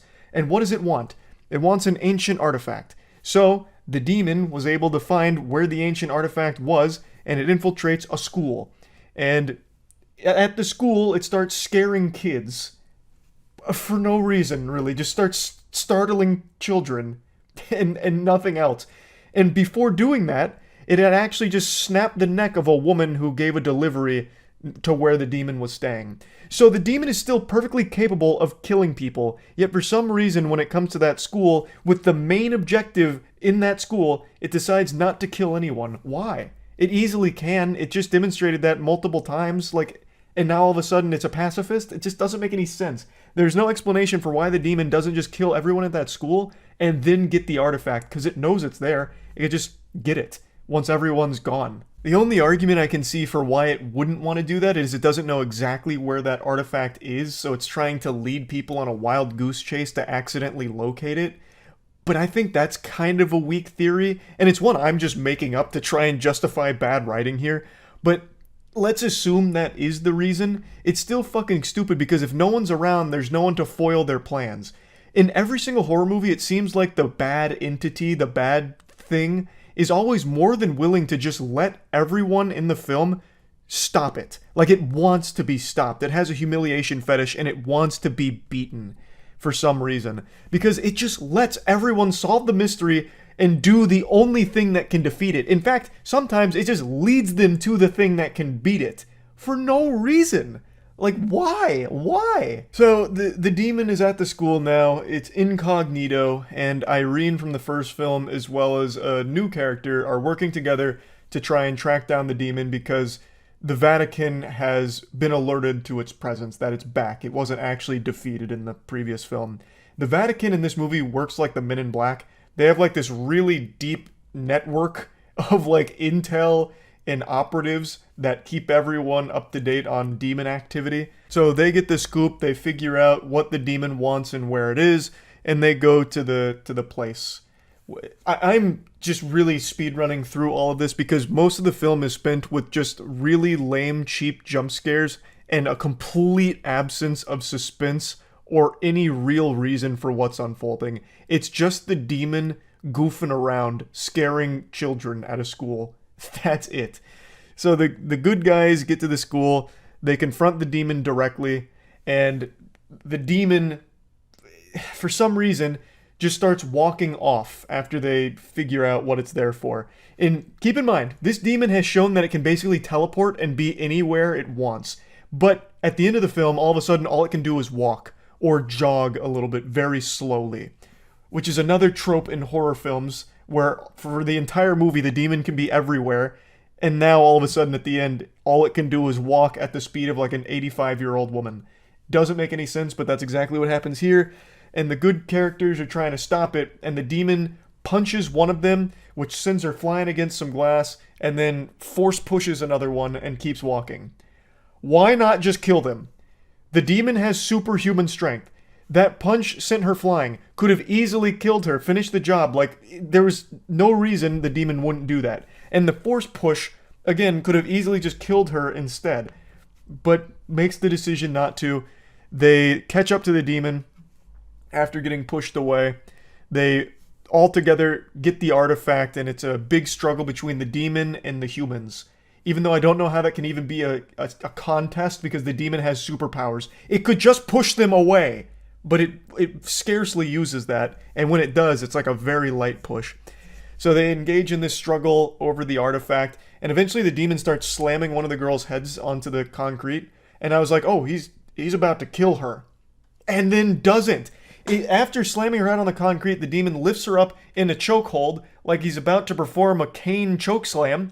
And then one of the students grabs the artifact and runs away, and the demon looks, sees the girl running away, and for some reason just lightly drops the main character. When earlier in the film, he did something similar with a complete stranger and snapped her neck effortlessly. He could have easily done that to the main character and would have solved every single one of the demon's problems. Like, there would be no one left to stop him. But inexplicably just lets her go. And also, I forgot to mention this, a goat man gets summoned, which was actually kind of hype. This is another compliment, the goat man. I'm a huge fan of cryptids, and they legitimately made goat man here. And he chases people around on all four. It's really silly, and it made me giggle. So I did appreciate the goat being in here. That was cool. Actually looked like fucking Mr. Tumnus out of Narnia. It was a great character. So the goat's chasing some of the little children while one of the other nuns is there trying to protect them. And then the main nun, main character, and one of the other children are struggling over the artifact to defeat the bad demon nun. And it ends in an anticlimactic showdown where the demon finally, once again, uses the light someone on fire move, but instead of just immediately lighting up the main character in flames, slowly starts like a small fire on like her bottoms, which slowly goes up instead of just immediately lighting them entirely on fire like we saw the demon do at the beginning, which gives the girl just enough time to remember that her mother, whom she had mentioned a little earlier in the film, had superpowers basically, and thus the main character has the superpowers, and an explosion of wine happens, which is changed into the blood of Christ, and it melts the demon, and the day is saved. I've summed up the majority of the film there. I left out a couple of details, of course, but it's so fucking dumb. It's so dumb. It's insultingly stupid. There's not even really that many fun bad moments in here. It's just such a snooze fest because it's every single horror movie trope ever rolled into this film, unapologetically. Like, if you're going to do that, at least get creative when it comes to your jump scares and it actually builds some suspense and do something fun there. It doesn't even try outside of a couple of scenes. Damn it. So yeah, I don't know why they even bothered making a sequel to The Nun. The first one was terrible, and this one I'm actually going to say is a little better. Like, objectively speaking, I think this movie is a little bit better than the first one, but it doesn't make it enjoyable. Like, it's just slightly better than a piece of shit. It's like a less stinky piece of shit. But yeah, I just wanted to rant about this movie a little bit because I am still shocked that it even got a sequel in the first place. Yeah, hopefully the next Conjuring movie's good. We'll see. But anyway, that's about it. See ya. Good Boy is a horror film whose concept I find to be really interesting. It's a horror film from the perspective of a dog. Not a POV, it's not Cloverfield from the eyes of a dog like that episode of Rugrats with Spike. It is a horror film where the dog is the main character and you follow all of what happens and unfolds from that character. And I just saw it. It's really good. I'm happy to say that it is a very solid film that I think utilized its concept really well. It's a gimmick that doesn't fall flat. It actually just feels like it elevates a very tense haunting. Now, admittedly, the story isn't the most, innovative piece when it comes to its narrative. It's not trying to reinvent the condom or anything. While it seems like it's just a pretty standard haunted house movie, it does have its own spin on it that changes. I've been getting into spoilers for so many of these things, but for this one I'm going to avoid it. It does do something a little different with the concept and caters it more to a deeper meaning, especially to a dog. I'm finding it hard to get the right words across without just spoiling it, but most of what you're going to see are things that you've seen in other horror films when it comes to like its scares or like its tension building, but there is a deeper meaning to it, albeit I don't think it's one that really is a game changer for a horror narrative or anything, but it's not like I'm disappointed by that. You get your jump scares, then your music cuts out, it's silent, then nothing.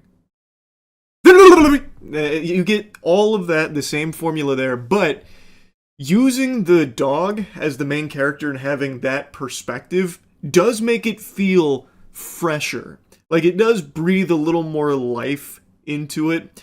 And the way the movie is shot, I think, is extraordinary. I really like the cinematography here. Like, I think they have some very creative shots that help elevate things that otherwise would be pretty stale in other movies. So, since you follow the dog, you never really see, like, the full face of his owner, Todd. And Todd is sick. Todd is very ill, and he moves back to the old family home where multiple generations of their family have died at a young age. And his sister really doesn't like that, so she's trying to convince him not to and tries to talk to him pretty often to get him out of there. He refuses. And he takes his dog, Indy, to this house to live with them, their new home together.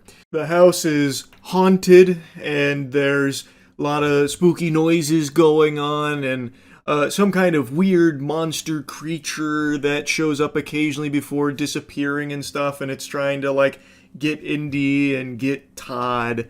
And this entire time, you spend the whole movie following Indy. And since you're following Indy, you never really see, like, a full picture of things that includes Todd. So you never really even, like, see his face. You get, like, these silhouetted outlines of him pretty often. When he's watching TV, you'll see TV from, like, a bigger perspective, because to a dog it's much larger, and then you'll see some things out of the corner, and it's really cool. Like, I love the way some of the shots look, and it makes it more tense. And I think the choice to follow the dog makes you naturally more emotionally invested, especially if you're already a dog fan. Like, if you already have some pets of your own, you're going to feel, I think, a lot more emotional in certain scenes where the dog conveys so much. Like, it really does seem like, you know, fear and being frightened and analyzing the unknown. What does it all mean? And not fully understanding what's going on, like with Todd and wanting to be there for Todd. He's so loyal to Todd. I think the dog actor Indy did an amazing job. And interestingly enough, at the end of the film, the director, Ben, is talking about how they made this. And Indy is not a trained dog actor. It's just Ben's dog. So him and his wife and his dog, over the course of 3 years, filmed this movie in 1 to 3 hour chunks. Like, shoot days. They filmed for like an hour to 3 hours, depending on, you know, how cooperative Indy wanted to be over the course of 3 years. And I think the results are extraordinary. I think that all that time they put into this, all that passion is very clear on the big screen. It was a joy to watch. And I think they really did a great job with Indy. And I think the fact that Indy is not some kind of like, Air Bud prodigy or something, like a protege to the Air Bud lineage or something, really helps. Because it does just feel like a guy's dog who is now experiencing all this paranormal shit around it while seeing its best friend struggling and going through so much. It just makes it feel much more real and a lot more sad in certain aspects, again, without trying to get into too many spoilers. I just think it really is a good movie. Though I think some people will probably find it boring. Because it's not a film that is like, fast-paced, nuts to butts, scares out the wazoo or anything, trying to have you on the edge of your seat throwing popcorn in the air. Like, it is a slow burn. And for me, I really liked that. It's not a long movie. In fact, it's a very short movie. But that's not to say that it doesn't deliver a full experience. I was very satisfied with this, but I do think there will be people that come out of it just thinking that it was all just a one-trick pony, relying on the gimmick of the dog perspective to sell an otherwise bland horror movie. I think there will be people with that take. I'm just not one of them. I think it did something different, and it tried something new, and I think it did it well. Would I have liked to see a little bit more in terms of horror? Sure. But I think what's here is executed well, and I think their spin on it is something that will resonate with people that bother to pay enough attention to it, especially if you are a pet owner. I won't yap about it too long, but I will also mention that I found it extremely cute that they did the behind the scenes at the end of the movie to show you how they got Indy to do certain scenes. And I just thought it was so cute. It's no easy feat being able to have a dog perform in a movie like this. And they didn't try and force it or anything. They just did these short work days over the course of 3 years. Like, this is a longer development time than a lot of Marvel projects get. And so I really appreciate that dedication to it and just wanting to build something special. And as the director mentions, this was like a family project for them. And I think they did a great job. I also couldn't help but get some Courage the Cowardly Dog vibes for certain scenes, especially when it came to how they lighted certain elements of it. Like scenes where Indy would be like roaming around the house and there'd be this strong moonlight illuminating some very, specific piece of furniture as like darkness creeps up on it. Like I did get some Courage vibes. Maybe I'm just, picking up on something that wasn't there. Courage the Cowardly Dog is one of my favorite shows ever made, and clearly the concept here of a horror movie from the perspective of a dog kind of fits in line with, Courage the Cowardly Dog and that, but I don't know, it really did seem like there were moments where there was definitely some influence there, which I appreciated. Regardless, though, I think this was a good movie. I would recommend it. I thought it was something new and something fresh that I hadn't seen before and was done very well. Anyway, that's about it. See ya. Yeah, I saw this movie last night. I'm sure almost none of you had any interest in seeing this, but I still have to rant about it anyway. It's not a horror movie per se, but I think it kind of billed itself as one, so I went into it expecting it to be one, and I think most people are under the impression. It's one of the sillier films of the year. I don't think it's worse than Tarot. I don't think it's worse than The Strangers, but man, this was still so bad. And what's really cute is that it actually has the old lady from Tarot. So she now has an incredibly stacked 2024, where she has now been in 2 unbelievably atrocious stinkers. And that's kind of admirable. And she plays the exact same character in this movie as she did in Tarot for the most part. The premise is cool. So I actually like the premise. The premise is basically Dakota Fanning, she finds herself in the forest after a pet delivery gone wrong. And she stumbles upon this weird building with these 3 strangers in there. And every night, they have to lock themselves in and they get watched by mysterious entities on the outside that they can't see, they can only hear. And it lends itself well to some kind of cool mystery. But does anyone care about spoilers? I can't imagine anyone really gives a fuck. Like, is anyone gonna shake their fist at me like, how dare you? If I get into spoilers? Okay, most people are saying no, they don't care about spoilers. If you care about spoilers, my apologies. You can write a strongly worded letter to the manager. So, the film has a cool premise. And about halfway through the movie, probably not even halfway through the movie, they kind of just immediately show their whole ass and they tell you what the Watchers are. And you get to see the Watchers, and they're basically just like these generic tall slender men. And it turns out they're fairies. Like evil fairies. And then the movie dives into like actual Tumblr fanfic, where it's like, before the war, there was humans and fairies living in peaceful symbiosis. We coexisted with the fairies together. But we feared their shape-shifting abilities, how they could become us.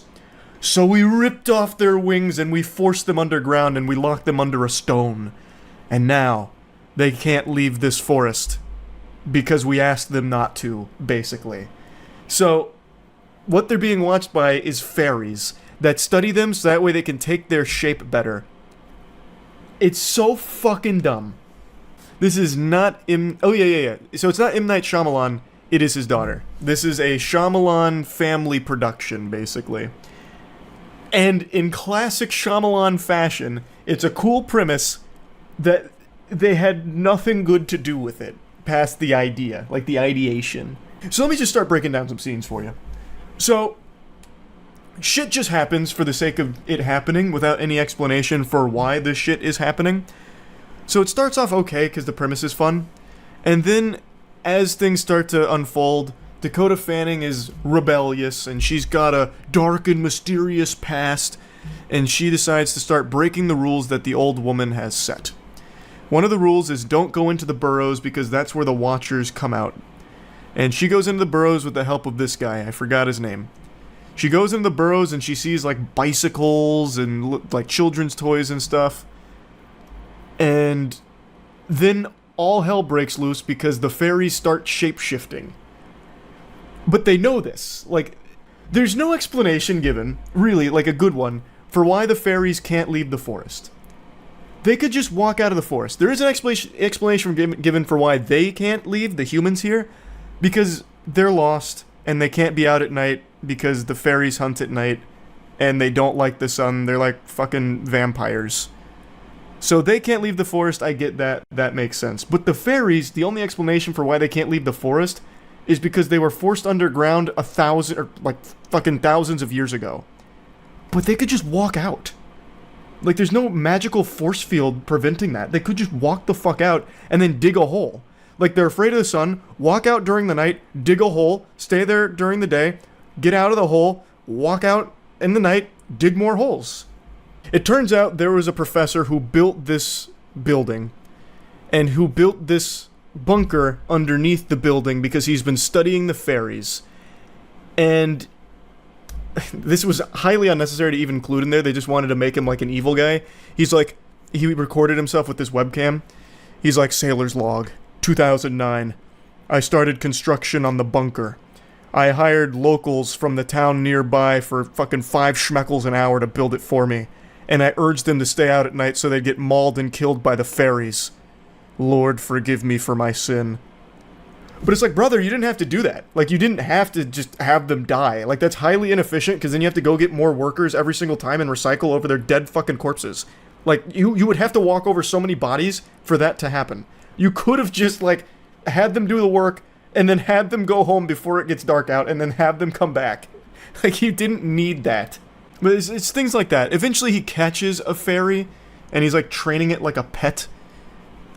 So they're watching these videos of him training the fairy, like learning from the fairy, and then randomly in his last entry he's like, I've got to kill it. I've got no choice. I'm going to take it behind the barn and I'm going to fucking shoot it in the heart.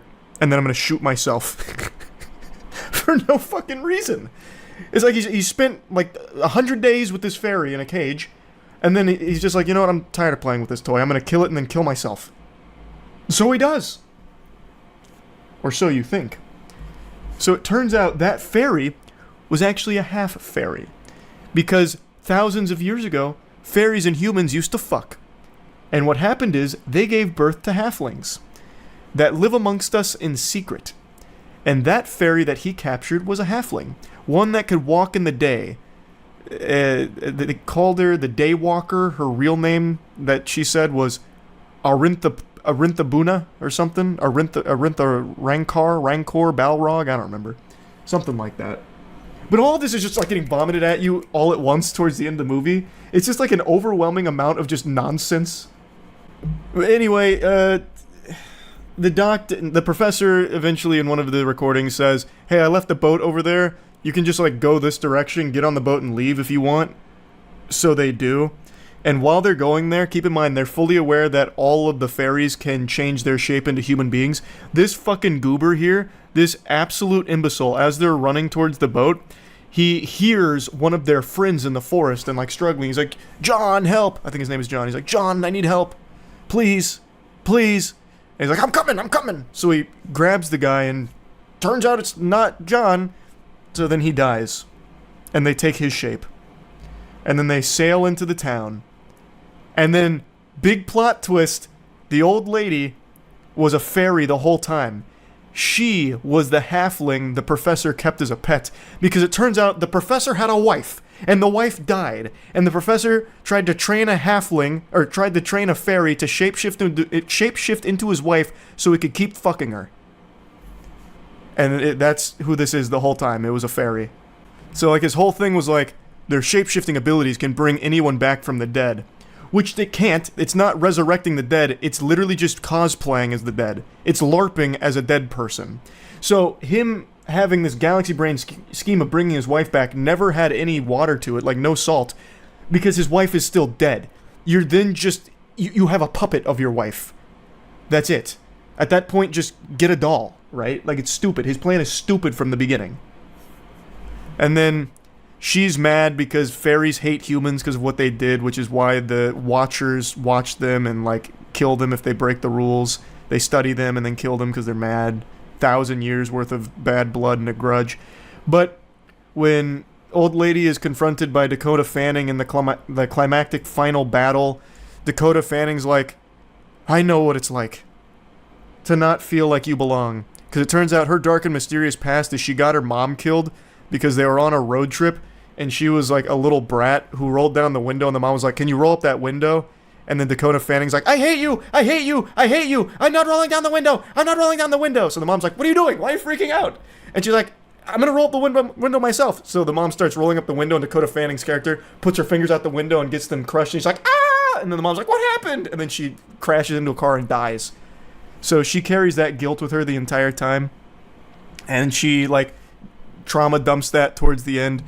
So then the halfling gets all of that information, and Dakota Fanning's like, the professor never told you? You're half human. And she's like, no, I can't be. I'm so conflicted. And then she's like suffering from the revelation that she's half human, half fairy, and then her wings pop out of her butt, and then she flies away, and now she's looking for more halflings. It's pretty fucking bad. It's pretty bad. But it's not nearly as bad as some of the other trash this year. But I like, there was multiple times where I did this, like I gestured this emote, because they were just making things up out of nowhere with no real payoff or build up to it. They're just like, oh yeah, end this. Oh yeah, end this. Because I said so. Should watch a bad movie in the sub Discord with everyone. That's kind of a fire idea. But yeah, I just wanted to share that because I saw this last night. I just had to relay the information. No, I really think the Shyamalan family has great ideas. This is a cool premise for a movie. What they need, what the Shyamalan family desperately needs, is somebody to flesh out their premise better than they can. That's what they need. Like, this movie could have probably slapped. Yeah, I saw Night Swim tonight. We'll talk about it. I don't think there's a single human being on this planet that saw the trailer for Night Swim and said, that looks good. I think everyone knew it was going to be bad.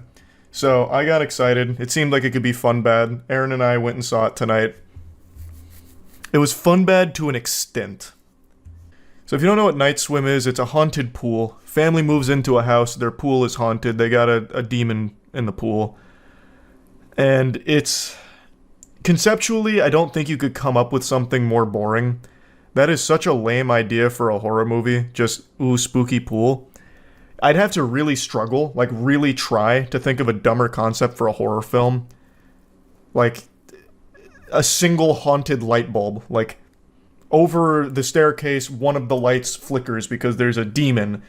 A lady fell down the stairs and died, and now she haunts the light because it was too dark to see, and now she can flick it on and off from time to time. That's basically the same fucking concept as this movie, in terms of how scary it is. It doesn't even really try. There's like 3 jump scares in the film, but they don't even bother setting up tension. They just make a loud noise 3 times and call it a day. It's so fucking boring. Does anyone care about spoilers? I don't know how many of you are planning on going to see Night Swim tomorrow. You just gotta hop in the car right now, scoot in sideways to check this puppy out. Don't want to ruin it for you, but it looks like most of chat is saying no. So, right away, we knew this was going to be special. We saw it in Dolby, which is basically like seeing it in IMAX, but with comfier chairs. It almost felt sacrilegious to even put Night Swim in the Dolby Theater, the auditorium, because, man, it was something special. Aaron and I both love bad movies, so we both came to the conclusion that if we're going to see poop, we want it to stink. So we bought the extra, paid the extra price for Dolby to experience it. And I went in first, and I was like 15 minutes late, but usually that's fine because there's about 20 minutes of previews for most movies. This movie started instantly. They wanted to get you right into the action immediately. And Aaron was getting a drink because he thought he had time. And on his way in, he told me that a group of teenagers laughed at him on the way in to see Night Swim. And that really set the tone for the rest of the movie, honestly. It was embarrassing. It was shameful sitting there in Dolby watching Night Swim. So the story is, the dad was a former baseball star. Well, I don't even know if star is really the right word. He was a baseball player, major league player. He then came down with an illness, and the family relocates to this house that has this really nice pool. It's a really cool swimming pool. And they're super happy, and they get obsessed with the pool. But the pool's got a secret. It's got magic water. And the magic water is haunted by a fat guy. I'm not kidding. Like, that's the scare. The water has a fat, sloppy monster. And it's just a fat man that sometimes pop out, and he goes... And the reason he's there is because that pool was once a spring, a magic spring that can grant a wish, but it comes at the cost of needing a sacrifice. So you're led to believe that like seaweed monster guy is one of the people that was sacrificed, or basically he's kind of like the incarnation of the pool's evil. And so the dad is swimming in the pool and his illness is getting better, but his family starts seeing the fat guy. He's like in the drain one time, like the scene out of It, which you see in this trailer. And he's like the weakest monster ever. Like legitimately the weakest monster ever. This isn't even him, this is somebody else that came in for a single scene and never was saw again. Hold on. Wasn't it in the trailer where the kid sticks his hand in the drain? Because they borrowed that shot for shot out of It and did it significantly worse. And also, every single scare in the movie seems to be in the trailer. In everything it tries to do. And it doesn't even really try, to be fair. But yeah, it grants wishes, the dad starts feeling better, and he's kind of a douchebag. So his son wants to be a baseball star like him, and the dad wants his son to like bask in his glory, so he takes him to like baseball practice. And he's trying to teach his son to hit, and his son gets a hit, and he's so proud. And he's like, "That's a great hit, son. But don't worry, we'll work on it, because it could be better." And then the dad's like, "Let me show you how it's done." So he steps up the bat at the practice with these 8-year-olds, and he's like going through it. He's like, "This is my moment. This is my fucking glory." And he fucking cranks a heater.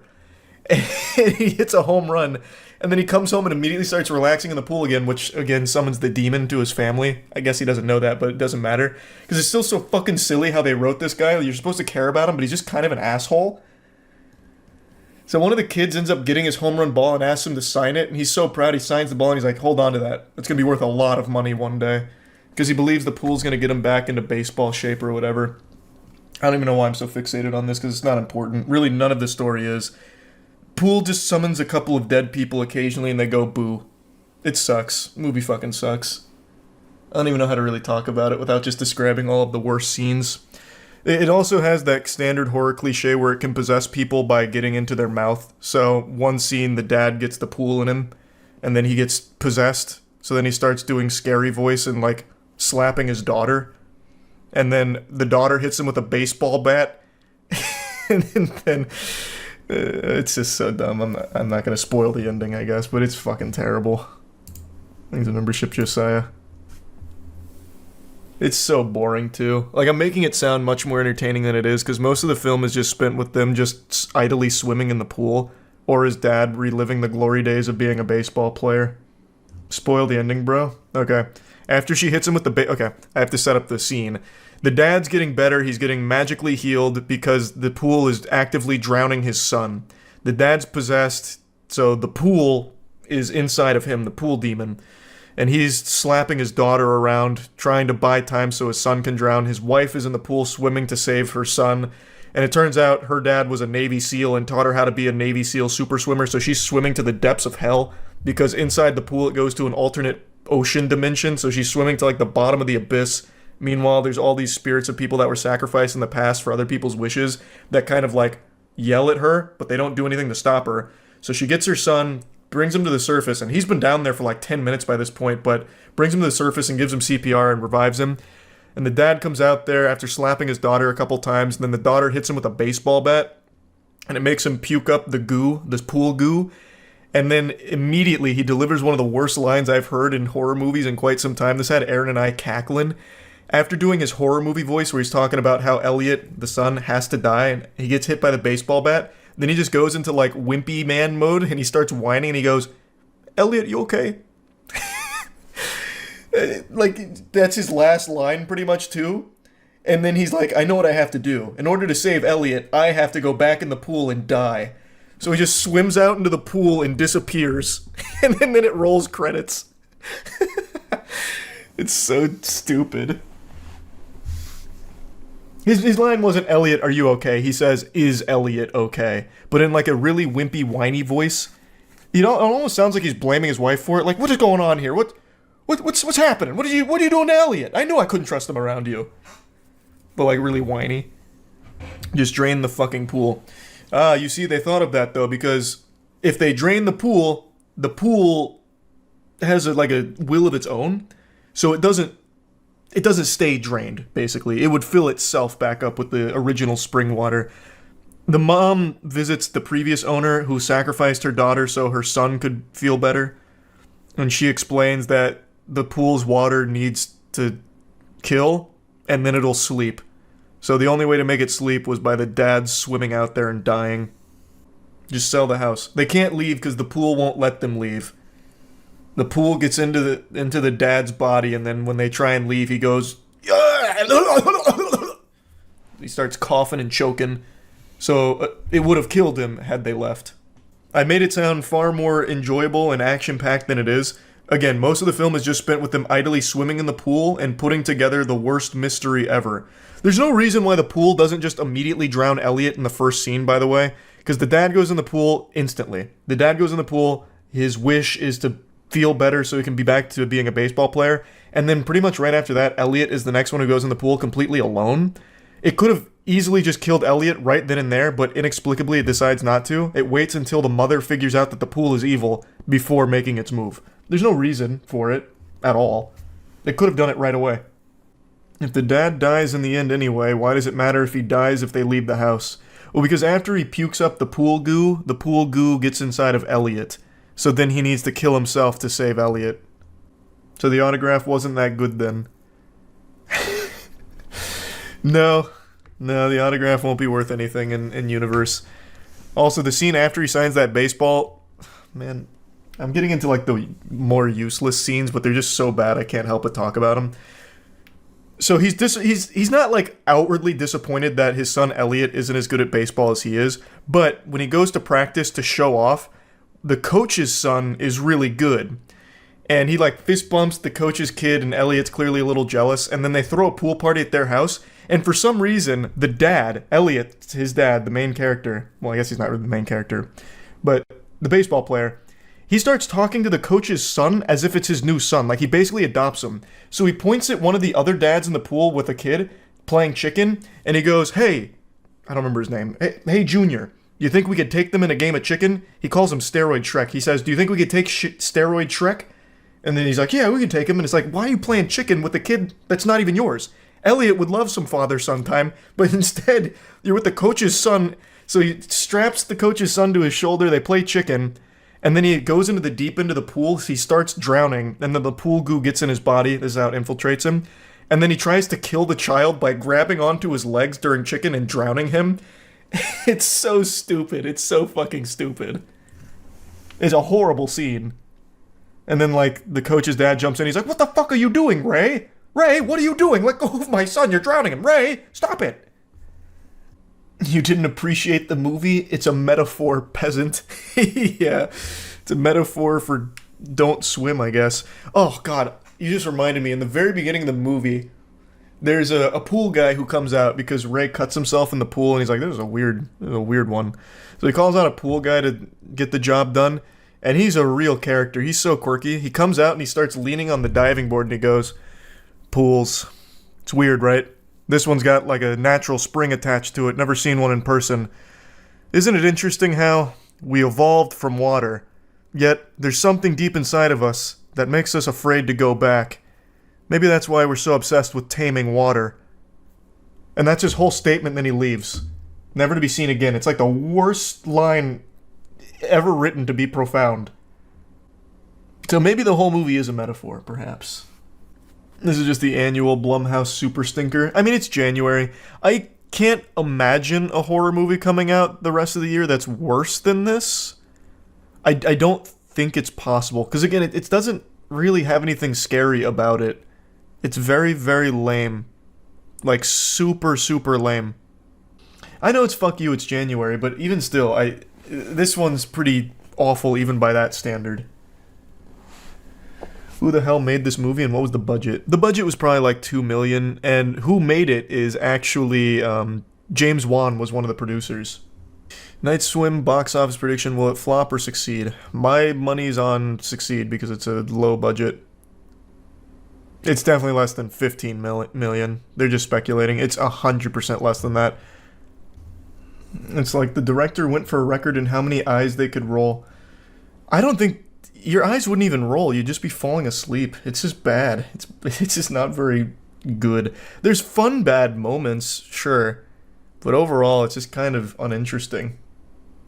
But yeah, that's the Night Swim review. Trash.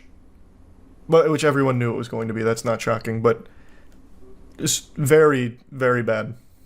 Worse than I expected it to be, for sure. What would I give Night Swim on the moist meter? Probably comfortably a 15%, I would say. I think 15% for Night Swim's fair. If there was a global leaderboard for horror movies watched, I imagine I would be in the top 50. And I say that sincerely. I think I have seen more horror movies than most people have seen movies in their entire lifetime. It's a genre that I am so passionate about because it's almost exclusively awful films. And by now, all of you know that I love bad movies. So bad they're good. I find them to be highly entertaining to just watch something that is objectively trash but in an entertaining way. So that means that I am constantly consuming horror films. Because bad movies and horror go together like cereal and milk. It's almost more impressive just how consistently terrible this genre is. It's just saturated with the worst throwaway garbage imaginable. Just this stinky pile of dog shit for horror films that come out in recent years. Now, it's not all of them. There are some bangers out there. There's some diamonds in the rough for sure. But 99% of horror movies that come out are just not good. And I've seen like 99% of horror movies. So last night I was just going through this big rant about like Blumhouse just pumping out trash, as well as like a couple of horror movies that I really like Hereditary and Martyrs. So it was this mixed bag of just ranting about horror as a genre in general, and I just wanted to show you all of that real quick because I have seen more horror movies than I imagine most people in the world have. Movies you've never even heard of, I have seen. In fact, my least favorite movie of all time is a horror film that I bet zero of you have ever heard of past the times I've mentioned it over the years. It's called Let's Be Evil. And the only thing scary about this film is when you recognize that your time was wasted and you were directly insulted by sitting down to pop this piece of shit on the television screen. It's a movie about nothing, really. Like, when Squidward goes to that empty dimension to be all alone, there was more going on in that void than there was throughout the runtime of Let's Be Evil. The plot is supposed to be like these smart kids are in a bunker and then they decide to kill their babysitters, and that's like the scariness of it. But like, that barely even really happens in the film. It's actually just these tedious chores that you witness with some kids solving like fucking three-dimensional Rubik's Cubes. It's so lame. It is indescribable how bad this film is. It's not fun bad or anything at all. It is actually one of the most miserable movies you can ever really watch. So, point is, I've seen movies in this genre that no one else has ever even heard of. This went on Netflix in like 2016, and I'm pretty sure it was taken off within the same year because I doubt anyone was watching it. I don't know if it's still there or not, but that would be my guess. If I made this movie, I would be doing everything in my power to scrub its existence from the files. I'd be erasing it like that planet the clones were made on in the Star Wars prequel trilogy. I would be trying to scrub this from the fucking archives. It is that bad. But anyway, let me just go ahead and show you this full rant. Before getting into it, though, I do want to just shout out Plague Seeker one more time. This is my newest comic series. Issue 1 just dropped. It is 80 beautiful pages of carnage, a wonderful story, and just the best art you'll ever see in your goddamn life. So Plague Seeker issue 1 is out right now. You can find it at badegg.co. I'll put a link to it in the description. Pick up a copy of this bad boy. Do it for me, huh? L take on Blumhouse. Brother, look at the... What take? They pump out some of the worst movies because it's going to make them money no matter what. Because the budgets are so small. What do you mean? Look at this list of almost nothing but stinkers over the last couple of years, except for, I think it's Black Phone, Five Nights at Freddy's, and They had one more that wasn't absolute abominable dog shit, and I can't recall off the top of my head over the last 3 years. So Imaginary, dog shit. Night Swim, super dog shit. Five Nights at Freddy's, fine.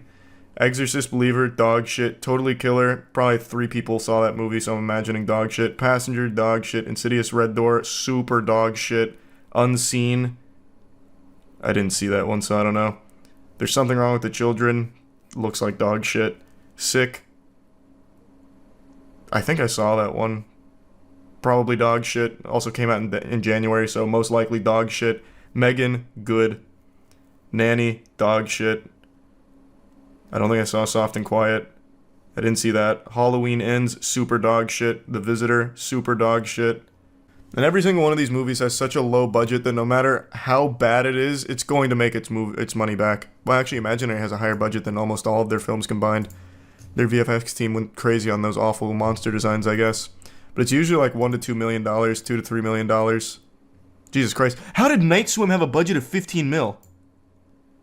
No, what? That movie was shot in 2 locations. That's it.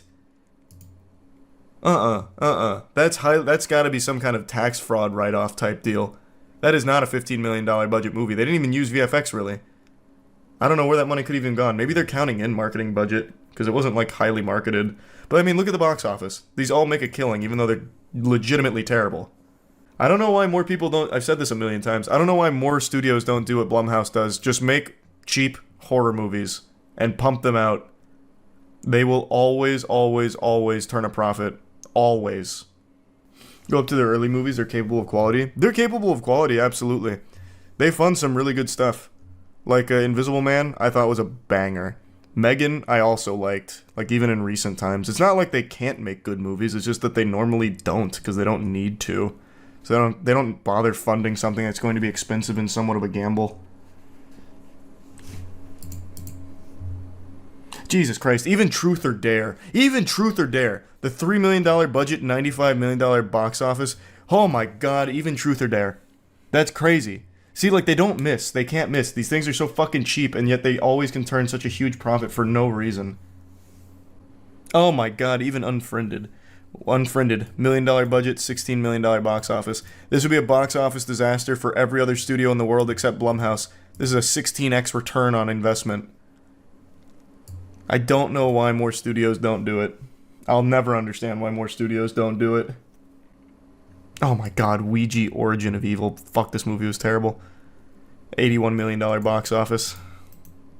They can't not make oodles of cash.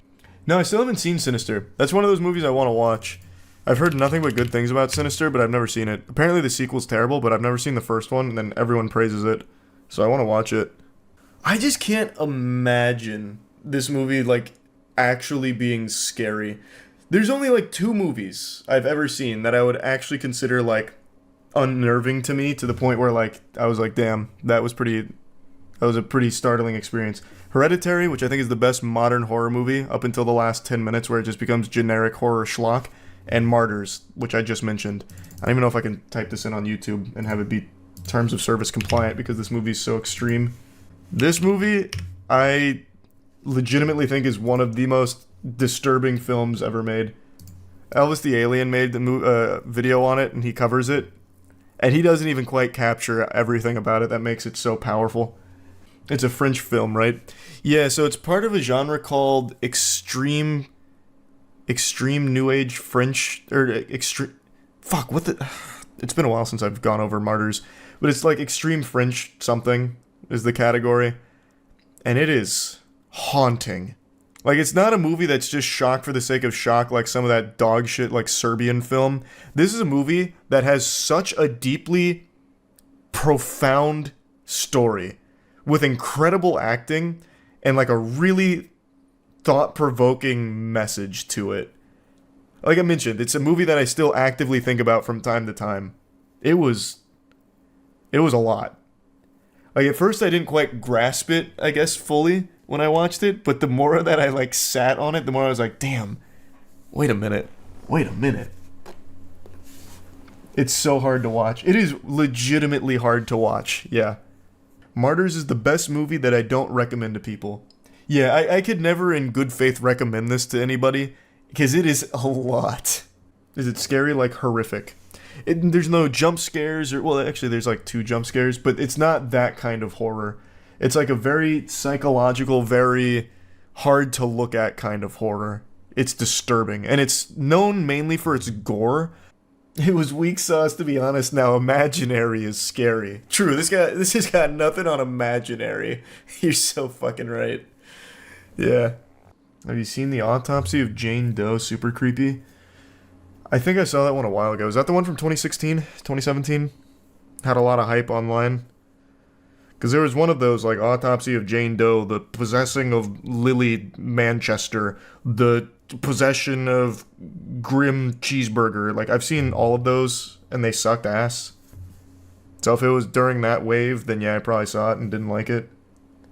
This was during that exact wave I was talking about, like the taking of Deborah Logan, fucking The Haunting of Sally Bacon Ranch. Like, it was like all of these movies were pretty much the fucking same thing.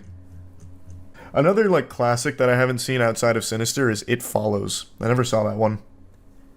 And yeah, we already went over the Poonieverse. We were just talking about that a little bit ago. Barbarian was pretty good. I like Barbarian. Thanks for Resub Snowman. Have you ever done a horror movie tier list? It might be a fun stream idea. That is a pretty good stream idea, actually. I'm gonna write that down. That's not a bad idea at all.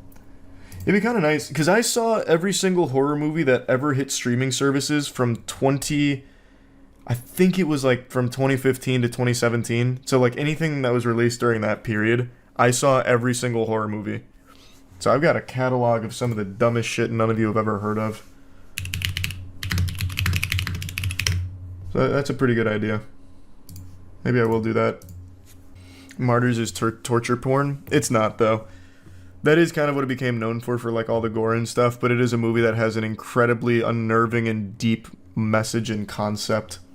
It's so much more than that. If it was just torture porn, it'd just be another throwaway piece of shit schlock film, but it's not.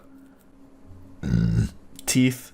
Teeth was another one of those movies that had such a mystique built up around it. I remember it was during the 360 era, when people were still watching like movies and shit from the Xbox dashboard.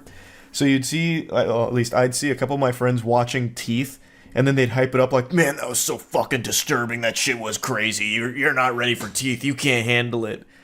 And then like, I never bothered watching it, but then a couple years later, I was like, oh, I remember Teeth. People used to watch that on Xbox dashboard and said it was like crazy. I'll have to check it out. And it was so fucking silly. Like, it seemed like it was self-aware in its silliness. And then there's like the gynecologist who's like, Vagina denta! Vagina denta! It was a very cool movie. And then it set itself up for like a sequel I don't think ever came. Where she was going to be some kind of vigilante superhero biting wieners off with her vagina teeth. Missed opportunity. It's not too late. They can bring the vagina teeth girl into the Poonieverse. She can fight Winnie the Pooh and Piglet by biting their cocks off. This is a super weird segue, but when I was taking a shit, I was closing some old tabs, and sometimes what I do is I write down things that I don't want to forget. And this is an older note, but I recognized I never talked about it. I went to a strip club like a little while back, and there was a stripper there who, like, during her performance, like, stopped everything, like stopped all movement around her, like the other dancers, and grabbed one of the dollar bills. And I was like, oh, she's about to do like some kind of cool magic trick. And then she got to the middle of the floor, put her legs over her head, put the dollar bill on her vagina, and shot it out like a rail gun with an air blast. She was like airbending it with her pussy. So I wrote down in my tabs, stripper dollar air blast, to remind myself of that. Because I wanted to talk about it because I was so fucking impressed with it. I was like, Jesus, the distance on that. And then she went for like round 2 on it, and I was like, fuck, Jesus, she's got a cannon. And Vagina Denta just reminded me of it. Did you tip her? Yeah, Caleb and I were just fucking like throwing ones at her. Do it again, that's my favorite trick. Whoa. How far did it go? Through the ceiling. I thought she was gonna fucking blast a hole through it. Like, you know how... You remember, like, in Tom and Jerry when they're spitting watermelon seeds like a minigun? That's what she was doing with dollar bills in her pussy. Well, with a dollar bill. I guess. It wasn't multiple. Though I guess if she had like started stuffing them, she may have been able to. I think I can do the same thing with my butthole. Not without shitting. I don't think so. It takes so much force and strain, you'd absolutely just poop. That's talent, brother. I know it's late, but I just need to whine and complain and rant about a movie I just saw really quickly. You know how much I love bad movies that are so bad that they're good. I think it's the most fun you can have is getting together with friends and watching absolutely atrocious movies or shows that you can laugh at and make fun of together. And there was a new banger, or so I thought, that was coming out called Pope's Exorcist. This is Russell Crowe as what I thought would be like a John Wick of exorcists, going out there and just slapping demons around, like actually kung fuing them and like overpowering them, fist fighting. Like that's the impression I got from the trailer. I thought it was gonna be like absolutely wild and nutty. And I just came back from the theater after seeing it, and my God, there's just a lot that I need to talk about in terms of disappointment and bewilderment that this movie even got made in the first place. So I'm going to treat this like a little confessional here and own up to some sins. Seeing this was a sin. And I understand the Lord forgives all sins, but I feel like after he takes a peek at the Rotten Tomatoes 83% audience score, he's going to flood the earth again out of pure embarrassment for even making our species. This movie is so far from an 83%, it's laughable. It is not good by any means. I don't know why the audience score is so high. Like, it is guilty of more sins than any of the demons in the film. Well, even though there's only one main demon. It is the most generic horror schlock of all time. But its biggest crime is being boring. It borrows every single generic horror plot point, every generic horror movie cliche of like, you know, sitting up from the bed like the Undertaker because the child's possessed and he has like a deep demony voice. Every single like horror movie trope is just ham-fisted into this. All of it dumped into this witch's cauldron and brewed into a disgusting stew. Like, it is not even done in a fun way. There's nothing creative or enjoyable about it. It's boring mostly, though there are some fun moments, like fun bad moments that I'll talk about. But overall, I am just blown away by how uninteresting the film was after seeing the trailer. The trailer got me hype. I knew this wasn't going to be a good movie. I don't feel like anyone with a working pair of eyes would watch the trailer for The Pope's Exorcist and be like, wow, that might be pretty damn good.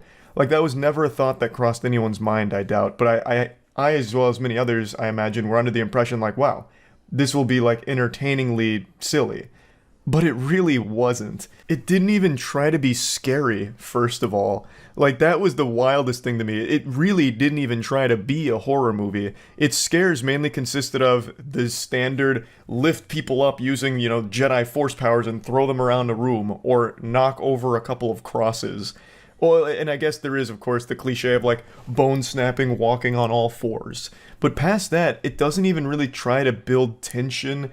There's not even jump scares, which is like the easiest slam dunk for horror films where they could just throw in a bunch of jump scares and people are like, oh my god, it was horrifying.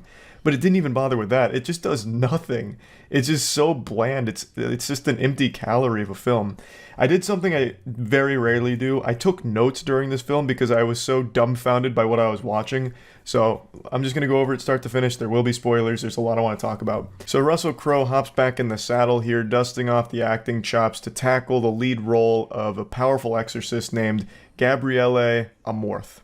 And the film opens with him performing an exorcist on a guy who's struggling with the devil coming over him. So he's bouncing around the bed all crazy like a toddler going through a sugar rush, and Gabriele's asking him questions like a little interrogation, you know, what's my name? What do you want? Who are you? You're Satan, aren't you? You're Satan. And then he's like, yeah, I'm Satan. I'll possess anyone. I know everything. And then Gabriele's master plan is he brings in a pig and he's like, I don't believe you. You're not Satan. If you were Satan, you could possess this pig. And he's like, yeah, I could possess that pig. I could fucking possess him. Watch me possess that pig. And Gabrielle's like, do it. Possess that pig. So then he does, and then the guy is back to normal. And then once the Satan is inside the pig, they just blast the pig's head off with a shotgun. Which honestly set the bar pretty high immediately, because I was like, okay, that was fun, silly, bad. He just literally did, like, fucking middle school reverse psychology on Satan what a fucking buffoon to fall for that one, the oldest trick in the book. It's then explained a few scenes later that this wasn't a real possession, this was mental illness, and Gabriele was just doing a bit of theater. But he really did just execute that pig right in front of that guy in order to convince him that the demon was no longer there. And because he executed that pig, he then had to go through like a religious legal proceeding where he stood trial with these other bishops that were like, this is unnecessary. You're performing exorcists. It's not, there's no such thing as this evil, you know, we don't need this kind of big exorcist position anymore. You're out of line, Gabriele. We don't really need you anymore. So Gabriele's like, you guys don't know what real evil is. Even if 98% of them are like mental illness and not real possession, there's still 2% that's just pure evil and you need me. So then he walks out, but not before making a goofy noise. So as he turns his back to him, and it turns out Gabriele was also like a lawyer at one point or something, I believe he mentioned. So this was actually like a Saul Goodman moment where he was just like defending himself in religious court. And it ultimately ends with them being like, yeah, we don't really need you. So Gabriele storms off, and then as he's about to exit the door, he goes, for no fucking reason, because it was something he did earlier to a group of like nuns that walked by him. I guess that was like a catchphrase they tried, or like a calling card they tried to use for the very beginning of the film and then forgot about it because he never does it again after these two scenes. But there was a group of nuns that walked by him and he goes like literally blowing raspberries at them, and they giggle and walk by. So then he does it again after that whole religious legal proceeding. And he drops it after that. But it started fun bad. It was like, oh, this is super silly, but it seems almost self-aware and I'm having fun. But then it totally loses all of that charm. The core part of the movie then unfolds where a family just went through a loss with their father and a woman's husband passing away, and the only thing they have left is this giant estate, this holy ground that they're getting like renovations done to. So there's a ton of workers, and they end up unearthing something unholy. Now, before getting to that, the family is as cookie cutter as it gets. The mom's, you know, strong on her own. She's mentally sound, like she's doing everything she can for her children. They mean the world to her. The daughter is a rebellious teen who, I'm not exaggerating, first thing when she gets in the house is goes up to one of the workers, grabs a cigarette, asks for the light, gets a light with the cigarette, then sits on the balcony over the front porch, and the mom's like, put that cigarette out, what are you doing? And she's like, ugh, and then walks off, storms off, mad at her mom. So this was as cliche as it gets with a teenage girl and teenage angst. And then, of course, she's always listening to, like, loud music and hates her mom. Like, oh, Mom, you're being such a square. Get out of my room, Mom. I'm busy listening to music.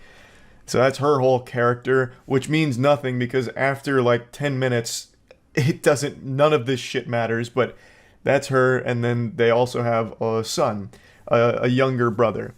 He's like 12 or something, I don't really know. But he's traumatized because he watched their dad die. So it wasn't like some kind of normal passing or anything. It was some kind of car accident that wasn't fully explained, but he ended up getting impaled through the head, and the son sat there and watched it. So he was traumatized from it and refused to talk. Now, after all of this is established over the course of like a 5-minute speed run of getting across the most two-dimensional characters of all time, that child is exploring the house, and he goes into the basement and he sees like this glory hole, and he takes a peek through it, and there's like a door with symbols on it, and it ends up kind of possessing him. It sinks its fangs into him. This is how the demon gets in. He literally comes in through the fucking glory hole in the basement. So the child ends up immediately getting possessed within the first couple of minutes of being there. And then some of the workers go into the basement, and they also notice the glory hole. They're like, oh man, this is absolutely absurd. Is there no decency? Where's the class? So they're peeking through the glory hole, and one of them lights a flare and was going to put the flare through the glory hole, but it ends up turning into a flamethrower and cremating them, which scares off all the other workers. So then all the other workers leave, and then it's just the family left in the house with their child who is now possessed. Everything I've explained right now happens almost instantly. Like, all of this was so quick, there was no build up to any of it, no tension at all. It was done as quickly as possible to get to, like, I guess what they deemed to be the scary parts, with the child having like a demon voice and saying crude, creepy things. But anyway, after the possession, The Vatican gets word about this, and then they send Gabriele out there. Like, Gabriele, I've got real scary stuff happening at this location. He's like, I'm on it, chief. You know, give me my badge and my gun, I'm going in. So Gabriele is then sent there like some kind of fucking religious assassin to take down a demon. And I really thought he was going to roll up in like some kind of Justice League jet, like or something right out of the X-Men where they have like crazy fucking jet. I thought he was going to fly in on some high-tech shit, but then he rolls up in a moped. So he just kind of scoots on in on his moped, shows up to the house in order to start attacking the demon. And the demon, which is possessing the boy, is a real wacko. Like, this guy's a goofball. So before Gabriele gets there, like right before he gets there, the mom notices something's wrong with the child. He's kind of bedridden and he looks pale.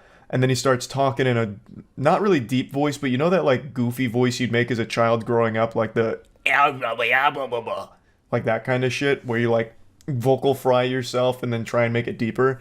That's the voice, the very cliche horror movie demon voice. And the mom then hugs the child in order to, like, you know, calm him down. And while that's happening, she looks down and it turns out the child is squeezing her titty. And then she's like, oh, goodness gracious. And he's like, you didn't breastfeed me enough, mommy. I shit you not. That is what he says. And she's like, oh God. And she, like, covers herself up even more. And then he starts laughing about, like, squeezing her tit. And then he says, bring me the priest. So they brought in a priest that wasn't Gabriele first. His name was Thomas, and it was a bigger mismatch than when Krillin tried to fight Frieza. Thomas shows up and immediately gets fucking ragdolled by that demon. He gets thrown out of the room, and he's like, good heavens, this is a little much for me. We're gonna need the big guns. So he leaves, and then Gabriele shows up. So then it's the two of them, and they try to tag team the demon in order to, you know, solve this situation. So Gabriele gets in there, and he starts his interrogation, and the demon immediately showcases that he's more powerful than all the other ones Gabriele's seen because he knocks a cross off the wall. Like, I'm so tired of seeing that in horror movies where, like, this really powerful demon can only do, like, a couple of trivial things like blow over a vase or move a chair slightly or throw a bucket of dirt against a wall. It's like, who cares? It's not intimidating. That's fucking embarrassing. But Gabriele's like, oh, jeepers creepers. And then he's like, what's my name? And the demon gets it right. He's like, you're Gabriele Amorth. Then he gets blasted with memories from his past, sins that he hasn't fully forgiven himself for. So there's like a moment where he's in a war, and then there's like a lady, and then the demon pukes up a bird, and then Gabriele's like, oh, I'm out of here. So then he fucking waddles out of the room, goes up to the other priest, Thomas, and he's like, okay, that guy means business. So then he instructs Thomas to confess his sins to him so they can't be used against him when they go, talk to the demon again. So Thomas is like, all right, it's been 8 months since I went to confession. And he starts to confess his sins. And Gabriele's like, 8 months? Okay, this is going to take too long. He's like, okay, Lord, all of his sins are forgiven. He's very sorry, trust me. So he literally uses a cheat code to forgive his sins on behalf of God, which I thought was like almost disrespectful. It's like, what the fuck? Can you do that? Like, are you allowed to do that? Like, do you have the power to just say like all of his sins are forgiven without him actually confessing it? It's like, damn, that was weird. He had no interest at all in hearing like the sins he was going to confess to. He's just like, yeah, whatever, you're fucking good. Literally just gives him the stamp of approval, and he's like, all right, time to go. And when they get into the room, unsurprisingly, the first thing the demon does is show Thomas his sins that he has clearly not been absolved of. It looks like Gabriele didn't have the authority to do that, so he immediately just gets blasted with his sins, and the demon calls him Panty Sniffer. He says that he fucks the daughters of members of his congregation. And then this makes Thomas very upset that he'd mentioned that. So Thomas goes over to him, the child that's possessed by the demon, and two hands strangles him and shakes him like Homer Simpson strangling Bart. It was so goofy. And Gabriele's like, please, Thomas, no, don't do it. That's what he wants. As the child's like, getting fucking strangled by Thomas. That was a good fucking silly scene. But after that, then the demon laughs and then he targets Gabriele. And he's like, you know what I want to do, Gabriele? I want to fuck you. I want to fuck you so hard that when you start coming, you're going to feel ashamed by the release. I'm not kidding. That was his statement. Like, when asked about his main goal, it was to fuck Gabrielle. And not, like, in a literal sense, to fuck Gabrielle, at least from the way he was speaking about it, which was jarring to hear that. It was so weird. It was so fucking weird. And then they start trying to get, like, the religious artifacts out on him, like, the power of Christ compels you type shit. And it's not working. The demon then turns off the lights, which for some reason makes them stop immediately. And I'm kind of just giving you like an overall plot summary of everything that happens here, but I want to stress, and I can't stress enough, how there is at no point any attempt to even build tension or show you unnerving things or make anything scary. It's like AI generated a script of a horror film without figuring out how to execute on the scares that they're copying from all of the horror films before it. Like, it is so bland. But anyway, after the lights go out, Gabrielle and Thomas split up. Gabrielle then goes outside and notices that there's a seal of the Vatican on, like, a well. So he ties a rope to the top of the well and then his moped and drives it, and then, which, you know, takes the lid off the well. Thomas is still inside, posted up, making sure, like, the demon child's not up to any silly stuff, any fishy business. But then things start popping off. The mom has, like, a giant arm come over her while she's sleeping, and I don't even know how she's able to even, like, fucking find the time to go to sleep with the demon child always yelling and screaming and, like, throwing things around the room. Well, that's an exaggeration. Knocking things around the room lightly. But she's, like, in bed trying to sleep, and then a giant hand comes over her face and drags her into the mattress slowly. And then the daughter, who's in her rebellious stage, is trapped in a closet with, like, a bunch of, like, scratches going across the wood next to her. And Thomas is there, and he, you know, approaches the demon about it, like, "Stop it, demon." And then the demon bites his ear, like full-blown Mike Tyson bites a piece of his ear, and Thomas is like, "Oh my, you didn't just do that." Like, he didn't yell or scream or anything. He gets his ear bitten off, and he just looks more like inconvenienced than anything. He's like, "Ugh, there goes a piece of my ear, zoinks, god damn it." And then he just, like, walks back out. So Gabrielle then realizes that there's a lot more at play here than they originally thought. There's a bigger mystery afoot now that he's opened this well, and he sees a bunch of, like, skeletons, and then he drops a piece of fire paper in there to see how deep the well goes, which of course causes it to erupt like a goddamn volcano again, just like what happened with the glory hole. And then Gabrielle rushes back in, sees all the chaos. He pulls the mom out from the bed, and then he opens the closet door where the daughter was getting attacked by little scratches, and he's like, "This is not a good place to do that, so please stop. Cease that foolishness." And the demon stops, and then the girl leaves the closet. And then we have the most generic plot device when it comes to horror films ever. Gabrielle reveals that all they need to do in order to save the day is learn the demon's name.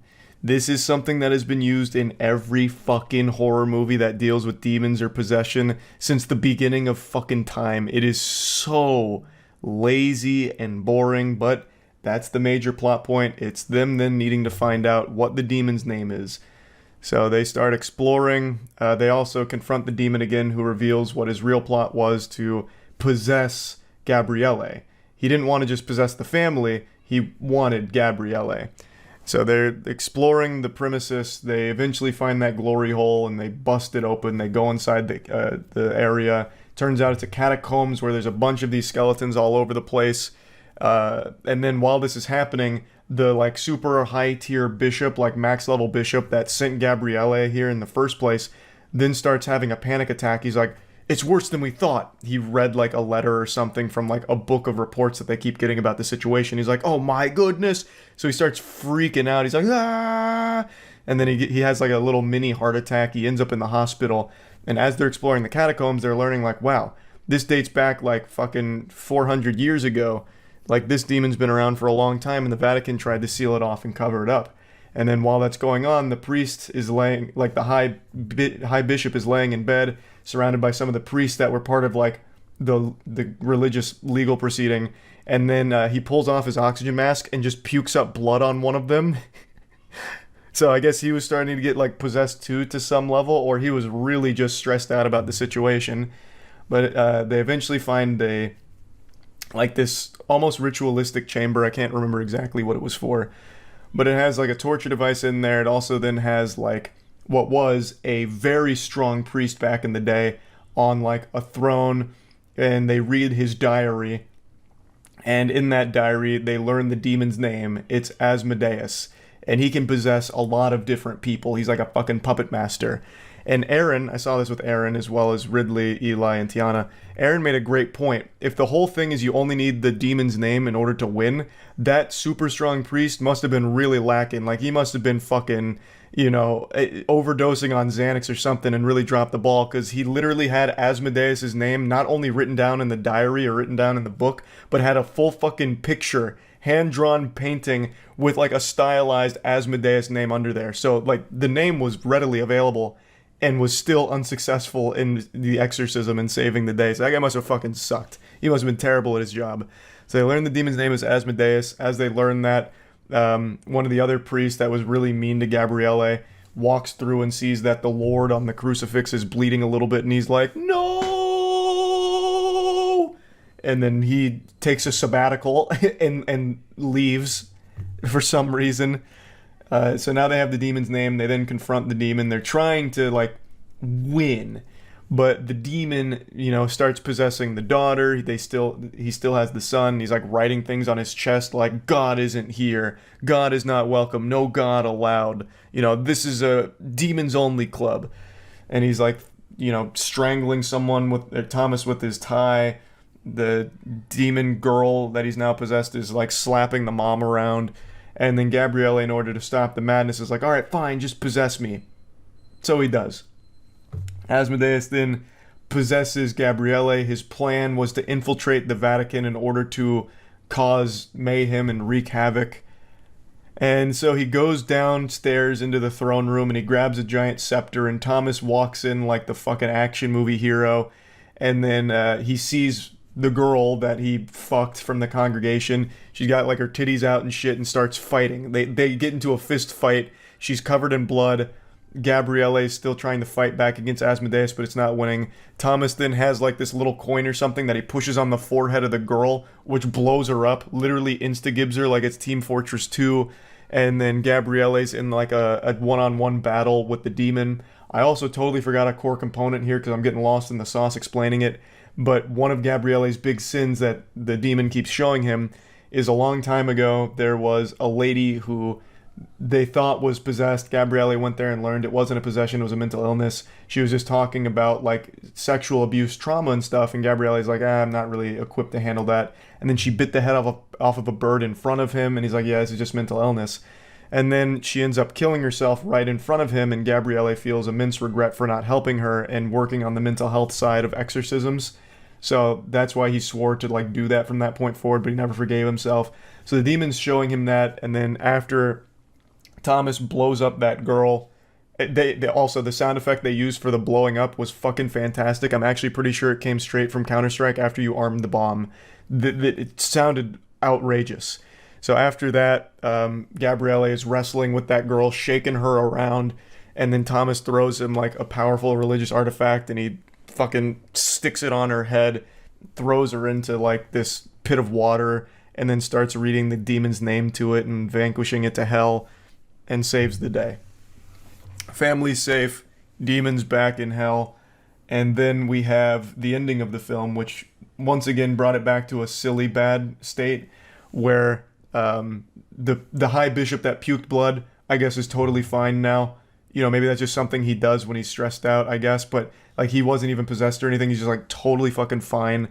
The other priest that took a sabbatical gets replaced, and then they bring in Thomas and Gabriele, and they're like, yeah, this was a serious situation, but it's 1 of 200. You've only solved 1 out of 200. There's still 199 more to go. Are you willing to take up the task? Like actual Marvel Avengers, Nick Fury recruiting them level shit. And Thomas is like, let's get to business. And Gabriele reaches back for a handshake and says, let's go to hell. And that's where it ends. Literally setting it up for sequels, like a fucking Men in Black style universe for this, where they're just going to different places and performing exorcisms. So that was the whole film in a nutshell. The reason I wanted to explain all of it is because explaining it makes it sound far more fun shitty than it is. Everything I explained in theory is fun bad, but in execution is fucking awful. I don't really know what the purpose of this movie was, because like I said, it doesn't even really try to be scary or unnerving. It's actually just kind of a genuine waste of time. There are entertaining moments, like I said, there are times where it is goofy, fun, bad, but that's not the overall experience with the film. Like, there were times where we laughed at the silliness, but most of the time it was just sitting there in silence, wasting time watching it. It just didn't do anything in general. Like, it just didn't do anything. It was just kind of a fucking mess of a film where it had, like, DNA of all of the horror films before it, but didn't even bother to execute it in any meaningful way. It didn't even try. Like, it literally feels like they didn't try at all. That just they had some kind of contractual obligation to fulfill, so they just fucking pooped this out as quickly as possible. It really seemed like it was very rushed. But yeah, I wanted to talk about it because I was very excited to see this movie. I've talked about it on stream a few times about how, like, I'm really confident that this will be a fun bad movie, and I was just wrong. It really wasn't fun bad at all. So yeah, I just kind of want to talk about it a little bit and rant. That's about it. So yeah. I'm going to show you an image, and I want you to tell me how it makes you feel. What does it say to you? Now, I don't want to scare you. This isn't meant to be frightening, but it will be a bit distressing. Think of it like a therapy session, and this is a Rorschach. You ready? Here it is. BuzzFeed Studios jump scare. Don't worry, it's gone now. It can't hurt you anymore. I know that seeing BuzzFeed Studios elicits a feeling of sadness and despair. I honestly didn't even know BuzzFeed was still around. I thought we had eradicated that plague many years ago, but I guess it's still got a heartbeat no matter how faint, and they're going all in on this horror movie called Dear David, which is based on a Twitter thread. I shit you not. That is the most BuzzFeed shit imaginable. They're making a Twitter thread horror movie. A stunning, brave, and bold twist on the horror genre here. Innovation at its finest, and that's what BuzzFeed is known for. I really can't wait to see what's next for the creative minds at the BuzzFeed Studios basement. I want to see what else they'll cook up in that cursed kitchen. Perhaps a Netflix original thriller about a bubbly blogger who's now facing her worst nightmare when she goes to Starbucks and was served a grande instead of a venti. Fucking teeth chattering. Chills, I tell you, chills. BuzzFeed Studios, they're aiming for the fences. They're swinging for a big home run, and goddammit, I think they might just hit it. This trailer for Dear David is impressively awful. Before getting into the trailer itself, I'll just go ahead and show you what it's based on. It's from this thread in 2017 where a comic artist named Adam was documenting a series of hauntings he was experiencing from a dead child named David. And this is the police sketch of David, I guess. It looks like something out of Ed, Nettie, but this was meant to be taken seriously. He tried to play it off as a very real thing, even though it's very clearly just a load of baloney, just some fish paste to have a bit of fun. But there were tons of people that were really, like, encapsulated. They were hooked. They tuned in every day for the latest update from Adam on David. You know, is David still trying to kill you? What's David up to? Is he out there playing with Hot Wheels again in the middle of the night? Oh my god, David's a menace! We gotta fucking kill David quickly! That kind of shit. Like, they were really invested in the story. And now BuzzFeed is doing what they do best. Striking while the iron is completely cold and everyone has forgotten about it. Not the most timely execution here. This is 6 fucking years too late. The whole world doesn't remember this thing, and now BuzzFeed for some reason is trying to parade its corpse around to make money off of it. In a very pitiful attempt at that. They chose something that was only popular on Twitter 6 years ago, and only lasted for a handful of days, really. And they're like, yep, that's the one. That's our horror movie magnum opus. Dear David, let's run it. Like, I just can't even believe it. Why even bother? You're already so late to it. If this had come out in, like, 2018, maybe, then you might have a chance of getting a couple ticket sales. But this movie, Dear David, might legitimately sell 0 tickets. It's just incredible how out of touch BuzzFeed is. This is a film that wouldn't even be seen by family and friends because it looks so awful and uninteresting on a concept that no one cares about from a fucking Twitter thread. And it's integral to the film itself, too. Twitter plays a large role in the trailer. Like, that is so embarrassing. No one wants to go watch that. Like, if you went to the BuzzFeed office right now, I'm very curious what you would find. Maybe it looked like a dungeon where like there's only one light on. It's like a single light bulb dangling from a string, and like maybe 3 people on a computer still writing quizzes. What Harry Potter character are you? What does your favorite sex position say about your favorite Disney princess? Like, I don't know who's there and who came up with this. Not even AI would generate something this out of touch. Like, it blows my mind. But anyway, let's talk about the trailer now. I can't show you the trailer because I don't want to get like DMCA'd by BuzzFeed or anything. So I'll just show you some screenshots of it and tell you what's going on. So, they immediately get into the cringe because everything with BuzzFeed is like this imminent natural disaster of cringe, like a fucking tornado barreling towards you and you can't escape the embarrassment. So it opens up with the main character posting his comic on Twitter and getting roasted for it, saying it's bad, yikes, your comics are shitty now that you work for BuzzFeed. A literal self-insert with BuzzFeed here. So they're making comments like, you work for BuzzFeed, now your art's lame. And then one of his coworkers is like, it's the worst thing to do to engage with trolls online. And he's still engaging with trolls. And then he commits the ultimate sin. He summons the demon, David, by telling someone to die in a fire. DIAF. After sending that message, he then says this verbatim. Sometimes you've got to troll the trolls. So clearly this dialogue is written by actual 66-year-old men here, because Jesus Christ. So then, after saying die in a fire, this mysterious Twitter account pops up saying, why are you so mean? And if you look at the name, it's from Dear David. The shameless goofballs at BuzzFeed even had the gall to say that it's inspired by actual events. Oh, brother, it's inspired by an actual Twitter thread, not actual events. These events are about as real as the Blitzball Championship in Final Fantasy X. It's just a silly horror story that they cooked up. Nothing else. Just because it's written down in a Twitter thread doesn't mean that it's evidence that it's true. The trailer then goes into the same old, tired, generic, formulaic garbage that we've seen a million times. So here's this scary child, David, being a little goofball in the chair. He's here because I guess he didn't like the main character trolling on Twitter, I guess. He didn't like the die in a fire line, so now David's here to teach him a lesson. And of course, there's a BuzzFeed article being written about it. And honestly, this just seems like a really desperate attempt to remind people that BuzzFeed exists.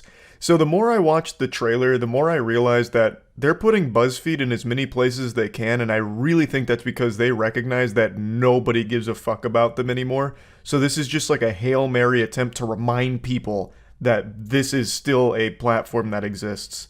And my God, is it just awful to look at. It's so pathetic. The trailer drags on with more normal, boring trash with tiny little jump scares here and there and little creepy images. And then we reach towards the end here where he's getting out of a shower and he notices in the mirror, DIAF. Die in a fire. The same thing he said to troll the trolls on Twitter, if you might remember. And now he's being haunted by the DIAF statement. So this whole thing seems like David's really trying to troll the troll who was trolling trolls. Leave it to BuzzFeed to break new ground. Pioneers, I tell you. Absolute fucking geniuses. There's really nothing else to discuss with the trailer. It is literally just all the same exact horror movie trope cliche that you've seen actually a billion times by now, shoved into one desperate attempt from BuzzFeed to remind people that they're still around. So yeah, this is already shaping up to be an extremely embarrassing endeavor from BuzzFeed here. It's not something anyone asked for, ever, really, and it's also 6 years too late anyway. I just don't understand the thought process. Horror movies are always made on a very low budget, and this looks like no exception. It looks like it's a very low budget movie, so most of the time horror movies actually turn a very sizable profit, because like Blumhouse, for example, will make a horror movie for like $2 million, and then if it only does like a $8 million box office run, it still did pretty well. Like, that's still a financial success overall. That's why Blumhouse keeps churning out like pretty low effort horror movies pretty often, because they're cheap. And it doesn't have to perform extraordinary in the box office, and sometimes it does. It goes well above what it should have. It punched above its weight class, like, for example, Paranormal Activity. Very low budget and made 9 figures. So there's always so much room for horror movies to be a financial success because they're so cheap, but in this case, I don't see that happening because who the fuck wants to watch this? I love fun, bad horror movies, but this does not look like a fun, bad horror movie. Even I'm not that interested in seeing it. And that's saying something. That's a fucking statement right there. You have dreadfully missed if you're making a bad horror film that even I'm bored by. So, I might still see it out of pity, I don't know yet, but it just, I just don't understand what their thought process was here. It looks like shit. It really does. I don't think it's going to save the company. I think it's only going to continue to push the company's head even deeper into the toilet, but I guess we'll see. That's about it. See ya. It's pretty rare that I see a movie that's so abominable, so atrocious that I actually feel embarrassed for even having wasted my time watching it, and that phenomenon just happened with the new horror film Tarot.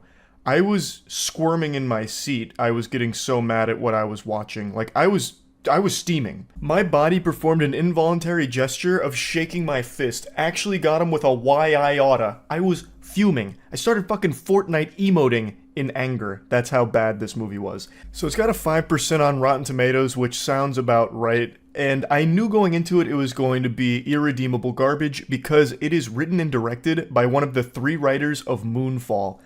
I sing the praises of Moonfall at least once every couple months. It is one of my favorite films of all time because it is objectively one of the most dog shit films ever produced, but in the most entertaining way possible.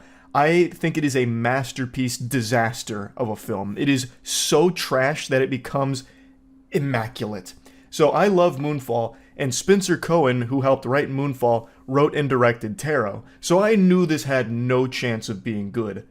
But I didn't expect it to be this bad, like mind-numbingly bad, in a way that sucked all of the joy out of the room. Watching this film was like a Dementor sucking my soul out for the entire hour and a half that it played. Now, of course, it was basically an empty auditorium because no one cares about this movie. No one's really, fucking jumping out of their seats to be first in line for tickets to Tarot. But it was a pretty much empty theater. And man, I was embarrassed to just be there watching it. And it was painfully obvious that all of the actors in the movie were embarrassed to be there as well. It seemed like they were ashamed that they accepted the paycheck to appear in Tarot. None of them tried at all. Especially Jacob Batalon. You probably know him as Ned in the Marvel Cinematic Universe. He's in this film, and oh my god, it felt like he was giving the most sarcastic performance ever. Like, all the material he was given to work with is all really shittily written, but he took it and made it like a complete flat joke throughout the entire film in a way that I think was him just giving like a subtle wink and a nod to the audience that he knows that this is a bad movie he's in. To give you an example of what I mean, Jacob, while he's being hunted by the scary clown, is trapped in an elevator and the clown's doing his like scary routine, which ends up kind of looking like it was more of like a flash mob that the clown was doing. It wasn't even scary. It just went on for so long of him doing different bad dance moves. It's like it was trying to mimic my choreography that they see me bust out at the club, which is horrifying, no doubt. But here, in this context, man, it is so stupid and goofy. So the clown's doing all that choreography as the elevator doors are closing and opening, and Jacob's character is just going, ah, ah, ah, ah, ah, ah, ah, almost exactly like that, until eventually the clown ambushes him and he goes, ah. He just couldn't even be bothered to pretend to care at all about the performance. Like, unironically, Matt and I's acting in our green screen merch shoots is better than anything you'll find in Tarot. And I really think that's because the actors were probably so deflated once they got the material to work with, they were probably like, oh boy. Oh, brother, this guy stinks. Damn it, Steven, you've swindled me into this one. But they've already signed the contract, so now they have to commit and continue. So anyway, let's get into like the meat of the movie. It's about as generic as you will ever see in the horror movie genre. And I mean that in the truest sense of the word generic. It literally starts with them at an Airbnb, just as like a group of college friends just doing a getaway. We know nothing about these characters, only that one of them has a birthday and now they're at this haunted little Airbnb. And they happen to find this box of tarot cards, and our main character is really big into astrology. So she does this tarot card reading for the entire group using these really creepy cards that are hand-painted tarot cards, and she goes through all their signs, like, oh, you're a Capricorn, you're a, Leo, so this, that, and she gives them all their horoscope readings. And I really feel like Steven or whoever helped them with this movie must just be big into TikTok astrology, because it just starts borrowing a lot of things TikTok astrology enthusiasts are always talking about that's just very silly stuff, like, if you use someone else's tarot cards, oh boy howdy, you better brace for a bad time. Or, the most powerful combination of divination is using tarot card readings on top of I already forgot, a wet blanket. I forgot what the other thing was. But they mentioned that multiple times, like, doing tarot readings on top of blank is the most powerful form of divination, not to be taken lightly, type shit. So it feels like this was made for TikTok Zoomers almost. But even they, I think, are going to be extraordinarily bored by this film because it is not scary and it's just really, really dumb. I think these are the stupidest characters I have ever seen in a horror film, and I do not say that lightly, especially with horror films like Wish Upon and Slender Man. I think the characters in this movie are even stupider, if you can believe that. Now anyway, she gives everyone their horoscope readings, and it turns out that the deck is cursed. There was, back in the 1700s, a woman who was wronged and decided to place a curse upon those tarot cards where she took her own life, and now anyone that uses those tarot cards and does a horoscope will be cursed and die from it. So the horoscope readings that she was giving are starting to come true in twisted ways. So for example, one of the readings was, you'll make some money, your financial situation will improve, but then don't follow the hermit because he might lead you down the wrong track. And it turns out he gets visited by the hermit after winning $700 from a lottery scratch-off, and the hermit starts chasing him around the subway station until eventually he falls onto some train tracks and gets hit by a train. So it's like the worst diet Final Destination concept imaginable. So now they're all being hunted by their horoscope here, and they're getting killed by it, and it's so underwhelming. Oh my god, it is pitiful, the attempts that they try and make here to scare the audience. Like, there's a couple of jump scare attempts, but I feel like maybe that was like a little icky for Spencer, so he's like, no, that's too loud, that frightened me. Tone that down a bit. So not even the jump scares are enough to frighten or startle anyone, because they're not even like loud or anything, and they're not even like startling, as weird as that is to say. For example, one of their jump scare attempts, they have one of the evil creatures lurking, and he pokes his head out in front of where this girl was hiding, but it's like completely muted. It's like super muted. So it's like in slow motion. And I know it's supposed to be a jump scare because then it kicks on the music right after that happens. But like it completely missed the timing of the jump scare. And that can be said about a lot of things in this movie. So Jacob's character, his name is Paxton. He's supposed to be the comic relief character, and he draws the fool card, so that's why he gets hunted down by the evil clown. And his jokes are the worst timed jokes ever. Like, the comedic timing in this film is non-existent. Like, anytime Paxton is going to make a joke where he's like, yo, you guys are fucking, I gotta go, well, I can't think of anything he said, actually. That's about par for the course for Taro. Just had myself a Jimmy Neutron brain blast. I remember one of his jokes was, as they're doing the tarot card readings, she's asking, who wants to come up next? And he goes, I'll go to the bathroom, and then walks by her. And like, that's like the timing of that scene right there. It's so bad. And then like the whole group laughs at him like, Paxton, you got her. Oh, fried. Nice. Like, that's the level of humor they try and insert in here. It sucks. It super sucks. Oh my god. Like, everything in this movie fails. Like, all of it falls so flat on its fucking face. It's almost impressive how they couldn't even accidentally get something as simple as a jump scare right.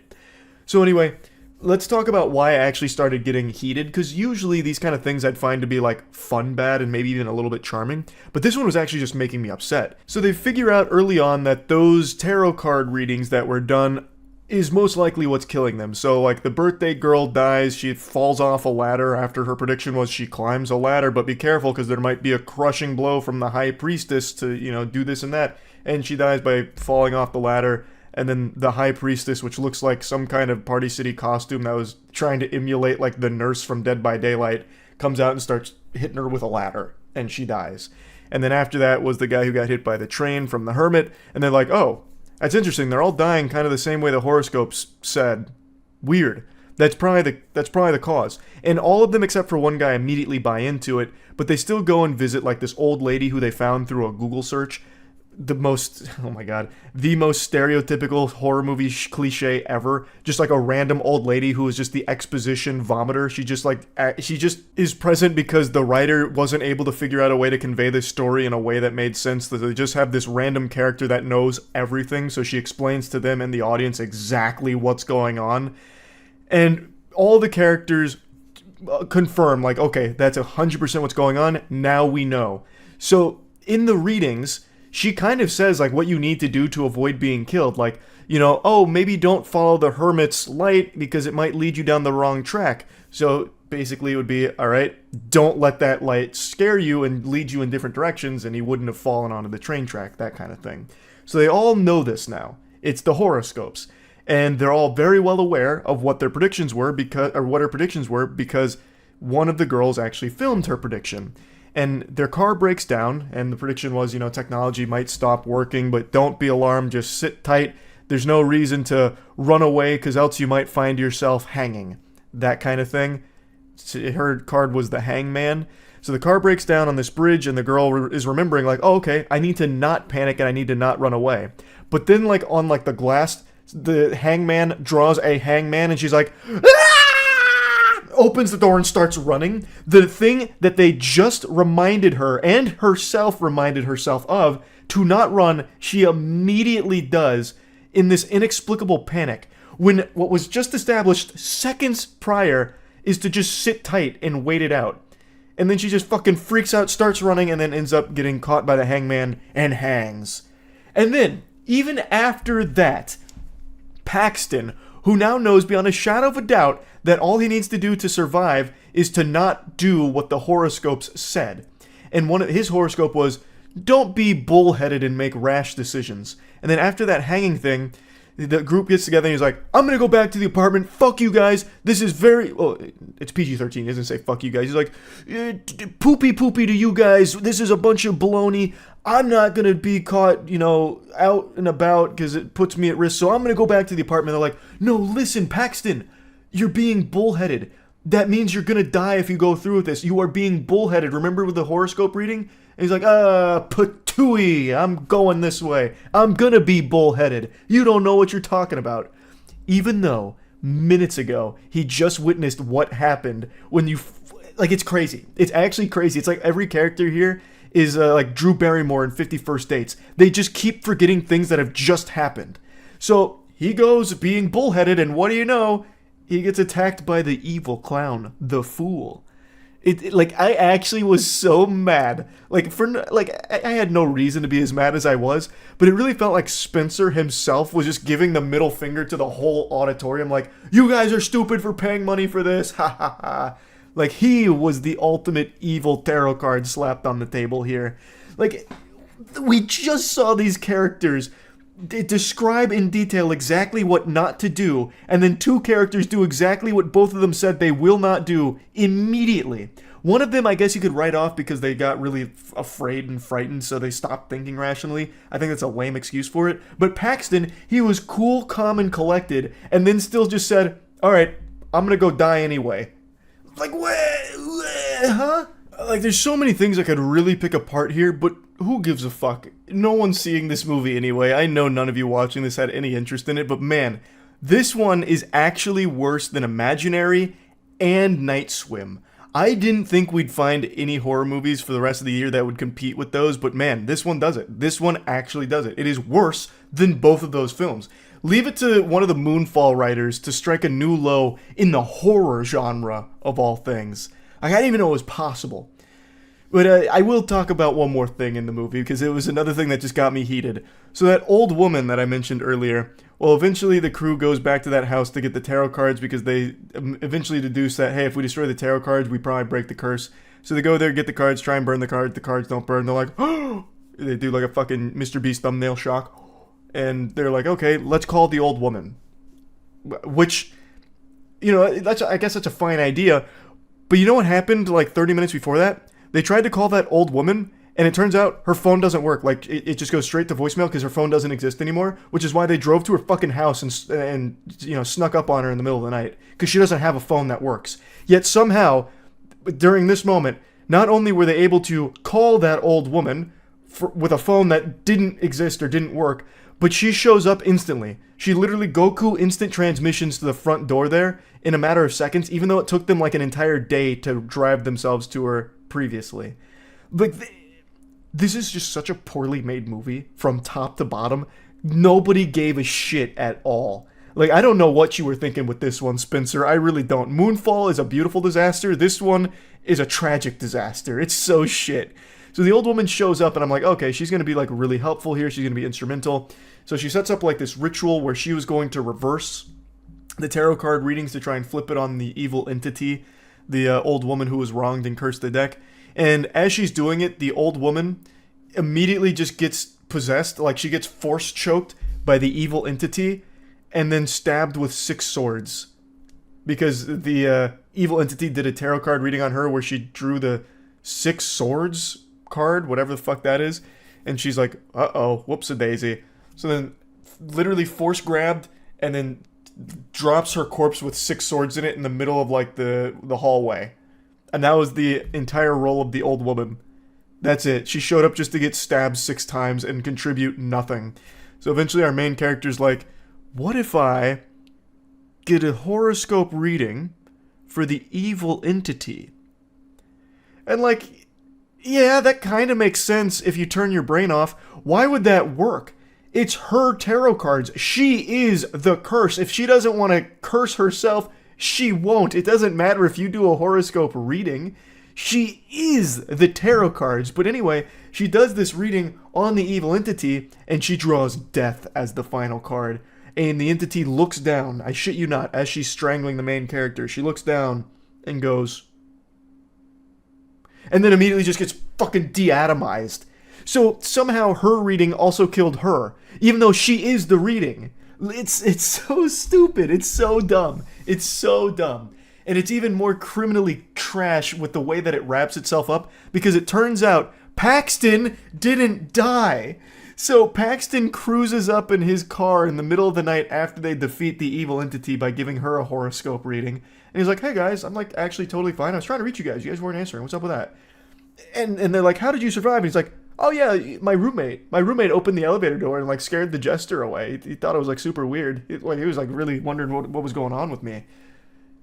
Like, okay, so that's how you beat it? Like, you could just have your roommate come up and like throw the whole thing into disarray? Like, it's all cattywampus? Like, the whole curse doesn't work if there's a witness to it all of a sudden? Like, what? That seems like the easiest thing to do. Like, you probably wouldn't even need to turn the curse around on the evil entity. You could just have his goofy-ass roommate follow you around and save you every time. It's just so dumb. The movie was so fucking bad. Oh, I can't wait to see what else Spencer works on, because man, he's got a really incredible batting average here with terrible trash movies. Anyway, I think 5% for this movie is about what I'd give it on the Moist Meter too. I have to agree with Rotten Tomatoes on this one. 5% for Tarot, absolutely accurate. What a bad film. That's about it. See ya.